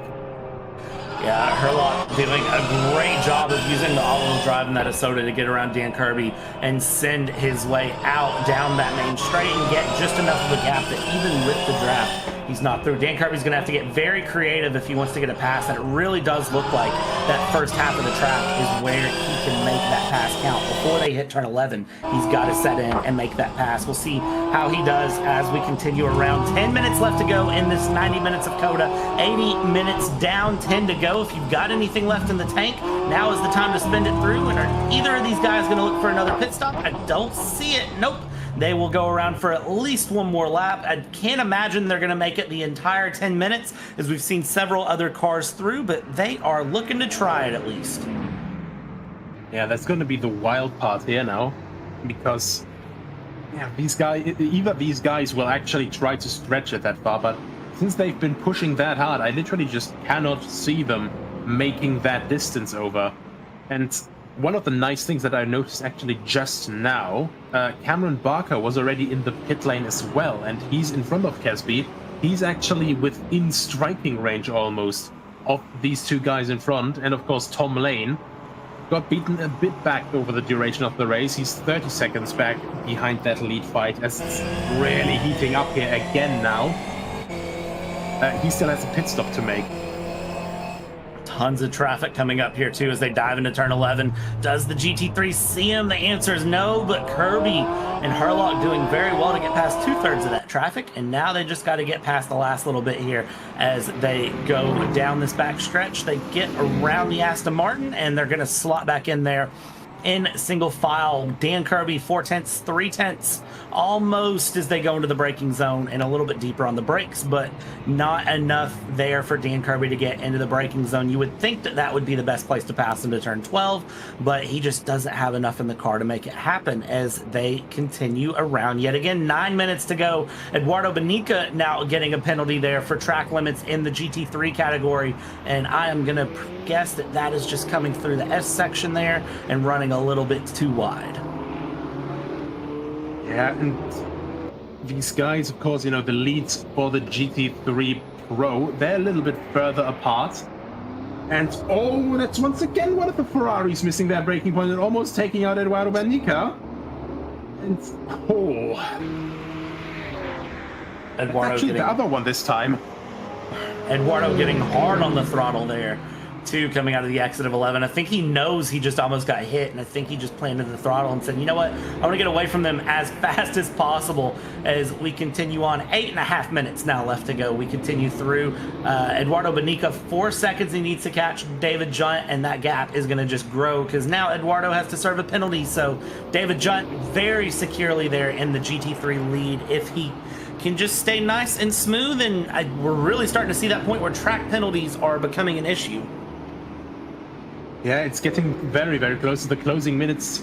Of course, you have to always find that balance around here. You know, you are pushing on the limits, much like these two men on the screen right here, trying to go for the over and under. And he's actually moving down the inside, but can't quite take the rhythm, can't take the momentum through the corner. And Herlock just flies away again. I think he just really has to try and just stick as close to the butt of Herlock's car there as possible, and then just try to accelerate purely on grip.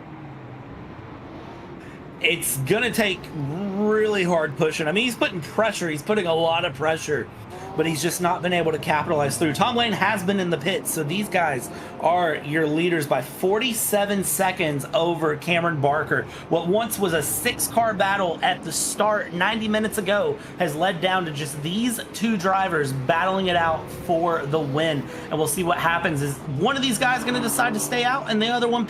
We'll find out here. 7 minutes they cross through. They're going to have at least 3 more laps to go if they have the fuel to make it. No, there it is.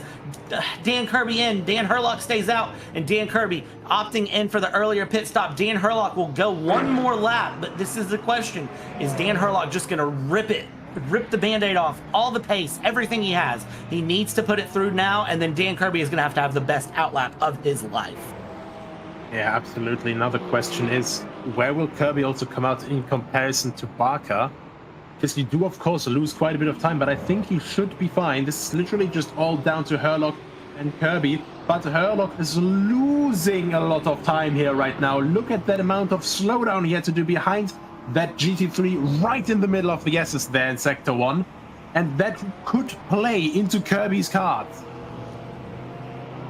Kirby is probably liking what he's seeing right now. He's back on track, gap 26 seconds to Herlock. So Kirby might have just pulled off the undercut of a century. We'll see if he's able to keep going. He's got traffic to contend with of his own, though, and you can see that he's very, very quickly going to want to navigate this. That is one of the Mistral Porsches going there around the outside. He gets through, no issues, no harm. Now he's got a Mustang to get past, and well, he gets past the Mustang. Now he's got to get the Aston, and it looks like he had a much easier time than, say, Mr. Herlock to get through his traffic. Herlock now coming around the triple right-hand horseshoe and is going to be looking to go through. I would imagine he's going to dive in the pits this time by gap 27 seconds as they look, and that is going to be the big question for me. Is 27 seconds enough for his pit stop? I don't know. I don't know if that's going to be enough time. It's going to be very, very close, though, as we see Mr. Dan Herlock coming around, and I would like to think he's going to dive in the pits this time by. Yeah, yes, he does. He has to. There we are. And I honestly didn't think that he was able to continue the entire rest of the race, because that is, we have around 1 minute 54 for the average lap times in the last couple laps, or 55 actually right now. So that would have been another 3 laps at least with how he came around, and I just couldn't see him save 3 laps of fuel in that final bit there. He's still standing still, counting down, and he's still stationary. Unbelievable. Now he's moving, but that is a very, very close gap. Where's Kirby? There's Kirby coming across the start-finish line, coming at full speed, and he's flying past. It's going to be tight into turn 1. It's going to be very tight into turn 1, and just ahead goes Kirby over Herlock. But Herlock, of course, fresh out of the pits, 4 minutes to go, and Dan Kirby might have just pulled the undercut of the century, the undercut of at least the past 90 minutes that is going to count, and now Dan Kirby has got to run away. He's got to run away. We know Herlock has a little bit more pace here, though, Nico, so it's going to be so close to the end of this race. that undercut was a gamble, but it was a gamble very well paid off. This is in Texas, but he just took a quick excursion to Las Vegas there to gamble like that. Absolutely fantastic going. Now he just has to keep it clean. He has to keep it tricky and smart through the traffic. And of course, this is now one of these sections upcoming where the Isotta Fascini is just a lot faster there. Now, of course, as well, this thing is a beast in the straight line. That's the slipstream. You can see how quickly he's gaining. Moving to the inside, trying to cover him off, moving back to the outside, giving the least room as possible. And does... Oh, he does actually go in bit deep, slides off, and... Oh, look at that save! Can you believe that? I cannot believe it. That was such a close moment. That was such a close moment, and Tom Lane has now picked up a penalty, and oh my gosh, it's all popping off in Hypercar with at least one, maybe two more laps to go here, and Herlock really trying to put everything on the track, and he about took both of them out, and that would have been a storybook of the century as we go through. We come around the final two corners, turns 19, turns 20, 2 minutes, 40 seconds, and I tell you what, for Dan Kirby, it can't go fast enough. 2 more laps to go here as they come around, and oh, it's gonna be the toughest 2 laps that Dan Kirby has driven today. Absolutely, and all he can see in that rearview mirror is that Tipo 6 right on his tail, and oh my goodness me, there's got to be some more traffic ahead of them as well through the S there. There is GT cars in there as well. How quickly will they gain on them? It seems they have a little bit of a comfort zone, but look at Herlock. He's absolutely pushing. That car was barely holding onto the grip there. Herlock has said, I pay for this all-wheel drive, I'm going to use this all-wheel drive, and Kirby is trying everything in its power to set those lapped cars and set those slower cars in the mix so he can get a little bit of breathing room on Herlock, but it's not going to be this time. But you see Kirby getting very defensive. I don't know how wide a Porsche 963 is, but by golly, he's going to find out if he can. There he goes. He's a little bit wide on the exit of 11. A minute and a half to go. Kirby and Herlock side by side down the backstretch. Will Herlock get enough space here? Will he go hard on the brakes? What is the plan here? You see Kirby set up wide. He's going to go the regular racing line. Herlock locks up, and now Kirby back up the inside. They go side by side again. Little bit of a door tap there, but Herlock will have the inside through the right-hander. Kirby's going to try to fight him. He wants to go the long way around. Can he hold on to it? And Kirby has to see the position. And with a minute, no, they come together. Oh, somehow, not a big off for Herlock there, but my goodness me, I think he was just expecting him to go a little bit wider there. But of course, Herlock trying to cover off the inside. Kirby couldn't quite expect it, and these guys are so under pressure. You can see it here now, just boiling over, and I think that might have been it, because that will very well be some aero front damage for Dan Kirby. What? Flag this time by final lap. Dan Herlock has 1 lap of defensive driving he needs to do. Gap 1.1 seconds after that contact. It is the final chance Dan Kirby has to go for this win. After 90 minutes of battling, it all comes down to this, and this is going to be where it really sets off, is through the S's here. That's where we'll know if there's aero damage. We'll know if there's anything extra in that tank Dan Kirby can give. Gaps down to 9/10 now. It continues to come down. It does look like Dan Kirby is gaining, but I don't know if it'll be enough here towards the end. We hit the 0 minute remaining mark. They're running down towards turn 11, and for the final time, Nico, this is where Dan Kirby has to try to make a move if he can, but I worry it's too little too late. Yeah, and that's just such a big gap still. A lot of cars, of course, there as well. Another Corvette he has to get past. Another 2 cars in front there that the Isotta Fascini has to get past. But yeah, I think the Isotta just got the longer end of the stick there once again. You have to be honest, Daniel Herlock, he did an absolutely phenomenal race so far. Really just putting the car every single time in the situation where he had to put it. It's been a great battle between 2 extremely strong drivers, but in the end, after 90 minutes in the Texas heat, The stars and stripes burn bold and bright deep in the heart of Texas, and Dan Herlock is going to be the one to bring it across the line to see those stars and stripes. We come through the horseshoe, and now we'll get the left-handers of 19 and 20, and Dan Herlock with Smile Power Racing is going to be setting up a very, very strong run there. He is taking in the win here at COTA. This will have big implications on championships. This will be a big battle, but between two gladiators in Texas, giddy up, boys, because it is Dan Herlock who wins after 90 minutes in COTA here with VWSC in the Modern Championship. Daniel Kirby with a very respectable battle. And now Scar Pope in the Hypercar AMS with a 69-second gap over Jerry Chen in that Osota. Scar Pope has been just on his P's and Q's this entire race. He has not faltered, and it shows, because 70 seconds now, the gap. First of all, nice, you know, the funny number, but yeah, Scar Pope also just doing an absolutely phenomenal job managing his race through the entirety of it. You know, 90 minutes with basically, I don't think we've seen him really any time other than these two brilliant saves he did out of turn 12 when the car was starting to oversteer, when he was just putting down all of those over 700 horses that car has.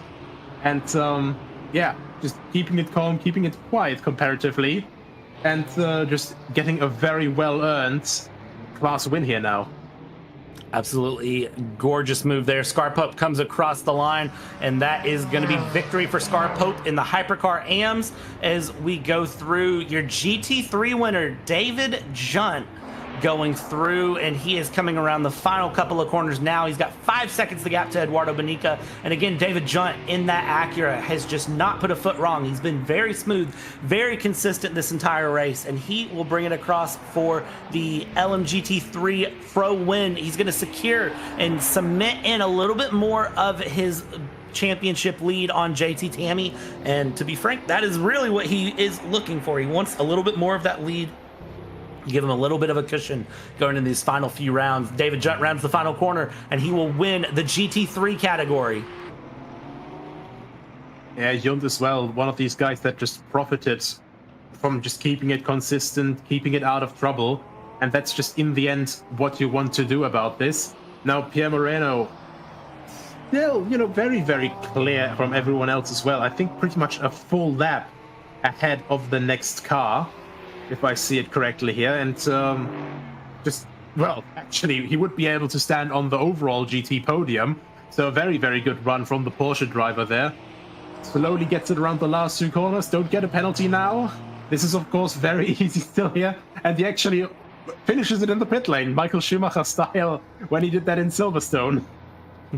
Pierre Moreno with a very, very good victory there, brings it into the pit lane, and that is going to be his win done in the Porsche 911 GT3, and he will win in the GT3 AMS, his first win here in the GT3 AMS as well. So we'll pull up the final overall results, and it is Dan Herlock over Dan Kirby after 48 laps, 90 minutes here at Circuit of the Americas. Absolute big fireworks between those two in the end, and Dan Herlock able to just edge out ahead. Cameron Barker P3, Ben Casby in 4th, Magnus Dahlgren P5, Mr. Voodoo de Bruin in P6, Tom Lane in P7, Scar Pope in 8th is your winner of the Hypercar AMS. Jerry Chen in 2nd place, John Mayer in P10 there overall. P11, Michael Locke, Alexander Suram in P12, Tom Valadu in P13, George Angelidis in P14, Eric Monet in P15, Brian Hall, P16, Jason Whited, Adam Gray, 17th and 18th respectively. David Junt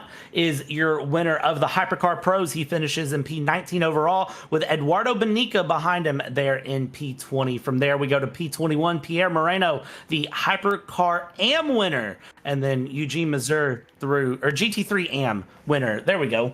And Eugene Mazur in P22nd, Johnny Gutierrez, Adrian Rice, James Walker, Alexander Ayres, Ryan Paulbert Reyes, William Schlichting, Mike Bice, Gilles Lalonde round out your top 30. From there, just a few more drivers, Stephen Bice, and then, of course, Gagan Dev, we saw DNF, Stephen Miller DNFing, Dan Scott DNFing, Ross Smith DNFing, and Ernest Bernardo, your DNFs through. So 31 cars finishing out of the 36 that started. So big Big runs from everyone. It's been some exciting racing, though, Nico. It's been awesome to watch. Yeah, 100%. I absolutely. I mean, I'm going to be completely honest. I do not much care for COTA because it's, it's a Tilke track, but Come on. it can produce some absolutely fantastic racing, especially in multi-class, because it has these sections where everything just gets bottled up. And then you have to look at how people deal with that situation presented before them. It's almost like they're getting sent into a competitive traffic jam and they have to find their way out. And that's what makes racing here really, really fascinating to me. And today was an absolutely perfect example for that. I love COTA personally, and that's not just because I'm American, but I do think it's a good track. But let's go ahead and pull our drivers in. Let's get some interviews going with some different people here. And let's start out with the GT3 AM winner. And I believe this is his first win in CMS, if I'm not mistaken. So Pierre Moreno, good evening, my friend. Good evening. Yeah, thank you. And yeah, that's correct. It's my first one in this league as GTM. I'm going to have to ask then, how's it feel to be a winner for the first time here in the CMS racing? It's pretty cool, honestly. I've really been enjoying the last few races. I think I finished P2 in all of them, except maybe the first one. It's kind of like race of attrition, and the tactical game, the strategy is really important. So I've been really enjoying that. Because you don't really get that in other sims. It's more of an R factor thing. So really enjoying it. And Pierre, we have the debate here of if COTA is liked or hated. What's your experience with COTA? And was there anything that you kind of brought into this race that you kept together to be ready to go? Yeah, I think, it is Marmite track, isn't it? For me, I like it, but only once I've sort of figured it out. Until you get the track limits figured out, that's where the pain is. But I think with the changes that have been made, it's honestly been enjoyable. And the rest was really what I brought into the race was just preparing, I guess, from the past races, the strategy. On the Porsche, it was quite useful to just change the rears and keep the fronts. That's what I did, and I think that gave me a big gap towards the end. I wouldn't have expected changing the rears and keeping the fronts, but that's interesting to know. Pierre, you did win GT3 AM. You won in a very dominant style. Anyone you want to thank, anyone you want to shout out before we let you go enjoy and bask in the victory? Yeah, no, thank you. I guess I just want to thank Racing Pals community, which I'm a part of. A few of those guys are racing with you, Daniel, Scott, and Robin. They've introduced me also to this league, so thanks to them, and thanks to you guys and the admin for sorting this out. Awesome, and a big congratulations to you, Pierre, winning GT3 AM, and hopefully we will see you at the next race here in a couple weeks in Fuji. Yeah, will do. You have a good one. Awesome, you too. Thank you. All right, and now we are going to grab our GT3 winner, David Junt. And David, good evening, my friend. It seems like around COTA for 90 minutes, you just didn't put a foot wrong and stayed nice and smooth. Hello there. To be honest, I'm still a bit conflicted today to evening. After qualifying, especially. I mean, like I tried my best lap there. Was a good lap, but the Astons, that one lap pace that Alexandre and Eduardo displayed, they were just in the end unconquerable there. I was just glad with third place, and I was like, I think the start was a bit confusing. First of all, I think Alexandre didn't really pass, and I think like I followed Eduardo, and I just still didn't try to pass. I just kept our positions and not to be wrong about something. And then we were just going our merry ways, and I was trying to follow them while they were in close scrapping. And then at some point, George Angelidis came through, and I didn't see it, but on top of the hill he had contact. I think Eduardo was spun. He spun, just managed to go around them and avoid a bigger incident. It was like 7 seconds back. I was getting past Alexandra at some point on the brakes, then pulled away. And after that, like I think Eduardo made an undercut by one lap that already gained him like 4 seconds, so it's getting closer. And then we were like kind of moving along on that till to the final stint, and I decided I would like change tires because the Acura lately was really bad on an interlock tire wear, so I had no chance, and changed it anyway. And then I thought like I had like the fresh tire undercut and something, but Eduardo came out of the pits right there at turn 1. Then it's difficult to see from my perspective. I've got ultra wide like screen, but I'm going around the outside, or thinking he might be dead, and I see him across my face. I try to go underneath him. I'm not sure if I tried to spin the car around to get ground to him, and he was probably somewhere on my outside. I didn't know exactly where, and then we had contact, and I made a lot of snake lines there, and I think at that point Eduardo could have probably taken the lead if he wanted, and would have probably not been an issue, but he didn't. So we kept going. Car was dark blue, but okay to drive, and then we were again doing the same thing until the end of the race with all kinds of hypercars coming around, and it was a bit difficult and difficult track. But then I saw on the second last race lap, we're going to turn one. I think Tom Waller do in a hypercar, and I suspect nothing. I turn in, and then I get a hit, and I think like, wow, that must be a very hard polar on the inside, the track limitation. And then I noticed it was George coming out of the pits and spinning me. I was like, really? And I just make a weird, ugly point turn. Car is now dark blue on both sides and crabbing a bit. And I was like thinking, okay, well, I guess George had a bite on both of us, and we both lost time, and that's not gonna be second. And then on the last lap, basically, I crossed out, finished like, that's the last lap, and then where's Eduardo? I think he was just like 4 seconds ahead of me. And then I see he's in the pits, because I look at the pit outside him, and I think like, what? Why? And I thought that must be a drive-through, because why would he pit? So I was handed back the lead somehow, which pace-wise, I didn't really fully have it, because at the start of the race, Aston showed that both of them showed that they had a fast car, and they were faster than me. And then the incident happened.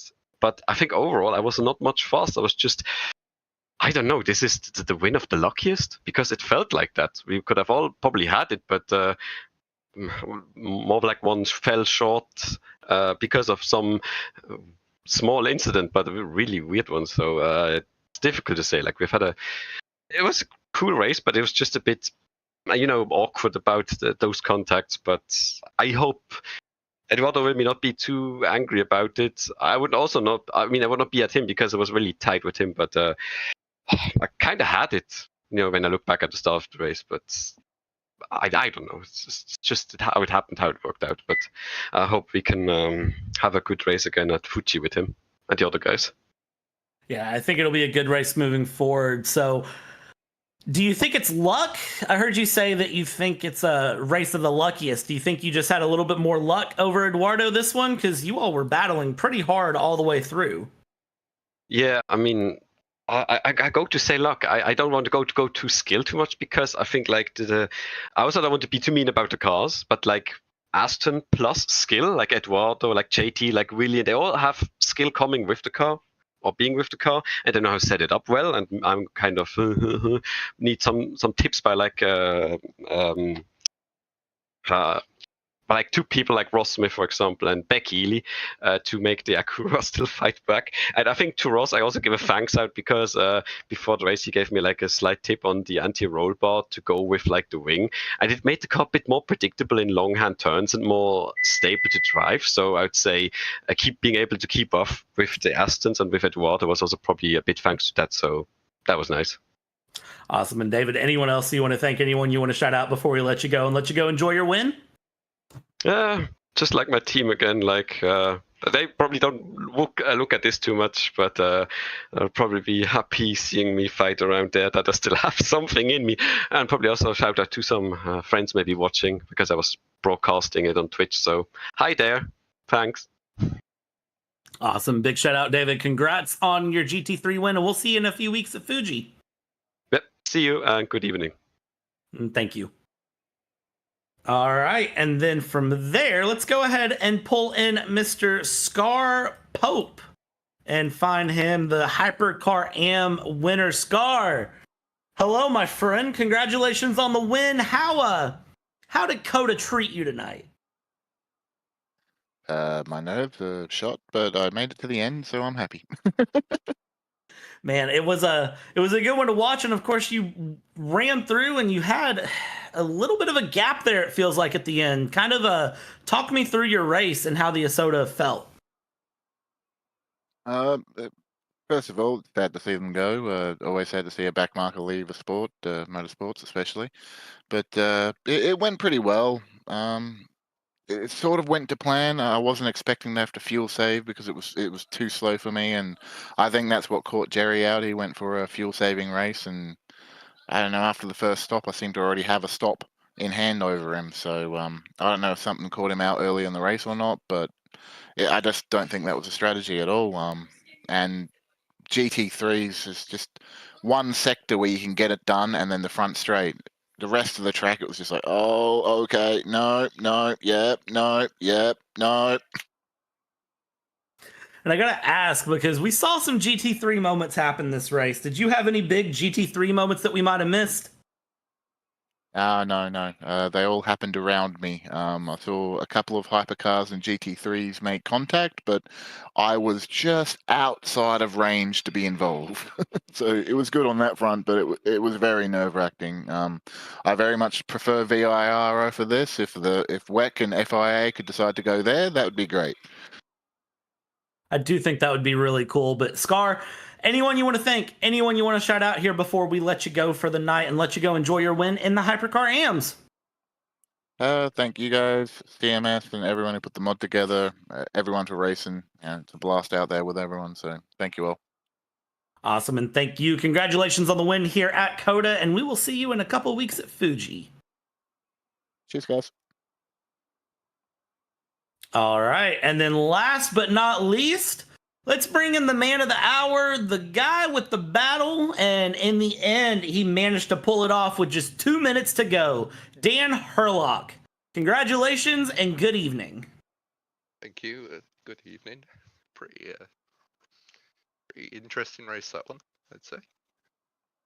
It seems like this entire race, start to finish, you were under pressure between Kirby, Barker, Kesby, Tom Lang. You had someone that was right on the back of you from lap 1, turn 1. Yeah, so pretty much my, I guess, strategy was I'm saving enough tires to make it on one set, and I'm saving enough fuel to free stop. So I was very much conservative the entire race. I think my best lap was a 52.2, where if I was full push, I could probably do a mid 49. So I was definitely taking it easy, but as long as I could hold them off through the final sector and the first sector, as long as I got onto the straight, I'd be all right, because COTA is very slippery. Talk me through your final battle there with Dan Kirby. Dan Kirby, of course, pitting in a little bit earlier, gets the undercut on you, and then you had to fight your way back forward. Kind of talk me through those last few minutes there. Yeah, so versus the Porsche, the SR does have much greater top end speed, whereas the Porsche's all very much in the handling. So it was a case of trying to stay close enough, and if traffic appears, which it did at one point, and that allowed me to get back alongside and almost passed by the end of the straight itself. But yeah, I slightly overfueled in the final stop. That's probably what got me undercut in the end. I had like 5-7 liters too many by the end, but it was a tough race, and I got a bit of a punnet at the end, but that's all good. It's not like it did anything harmful to my race. It actually put me with no pressure for the final lap, so it kind of helped me out. Yeah, it was a big battle between you and Dan Kirby there at the end, but you come out ahead there. Looking ahead and looking at the championship battle, you're right there neck and neck now with Dan Kirby. What's the goal going into these remaining few rounds for the championship to get yourself ahead? Well, I'm not sure what the gap is now, but it'll be trying my best. Try win, obviously, but it's going to be difficult because he has been very consistent all season. So it's going to be difficult to overhaul a certain large enough amount of points, but should at least have fun battling each other to the end. It'll be a good battle, but Dan, you are, of course, our overall winner after 90 minutes here at Circuit of the Americas. Anyone you want to thank, anyone you want to shout out, the floor is yours. Yeah, so just the people that run it, all the broadcast team doing a good job as always, and the mod developers, George, everyone running this, and just obviously a few in the voice chat keeping me company along the way. Otherwise, I would have got a bit bored towards the end, but yeah, that's about it. Awesome. And Dan, big shout out to you. Congratulations on the win, and we will see you here in a couple weeks at Fuji. Cheers. Thank you. All right, Nico. It's been one heck of a race. I think we can safely say that. Yeah, I would absolutely say so as well. You know, with these temperatures, with all the challenges of traffic, all the position fights, you know, and well, fighting the tires as well, as we could see. I think this was certainly a challenge above everything else, and just, you know, well done to everyone who managed to finish this race. Yeah, big shout out to every driver that finished, every driver that showed up and attempted, and a big shout out to everyone that's participated here in VWSC this season. Of course, in 2 weeks, the Moderns come back, 90 minutes of Fuji. So that should be a very, very good one. And then, of course, just 3 rounds left after that. So that is going to be where it's at. And, of course, here on the JP Broadcast Network, we're going to keep bringing things to you. Make sure you like, subscribe, ring the bells, do all of the things you can for free to keep supporting the channel. Big shout out to James Parfit in the background, the man JP himself, who has brought you all of the beautiful camera work today. It's no Paul Glover, but James has done amazing. So big shout out to him. And of course, Nico, thank you for joining me here today for the 90 minutes of COTA. We're going to sign this one off here and call this one a done, dusted Texas day. Make sure you join us for the next one when we bring it around. And you never know. We took you start to finish. We'll take you start to finish on the next one. Good night.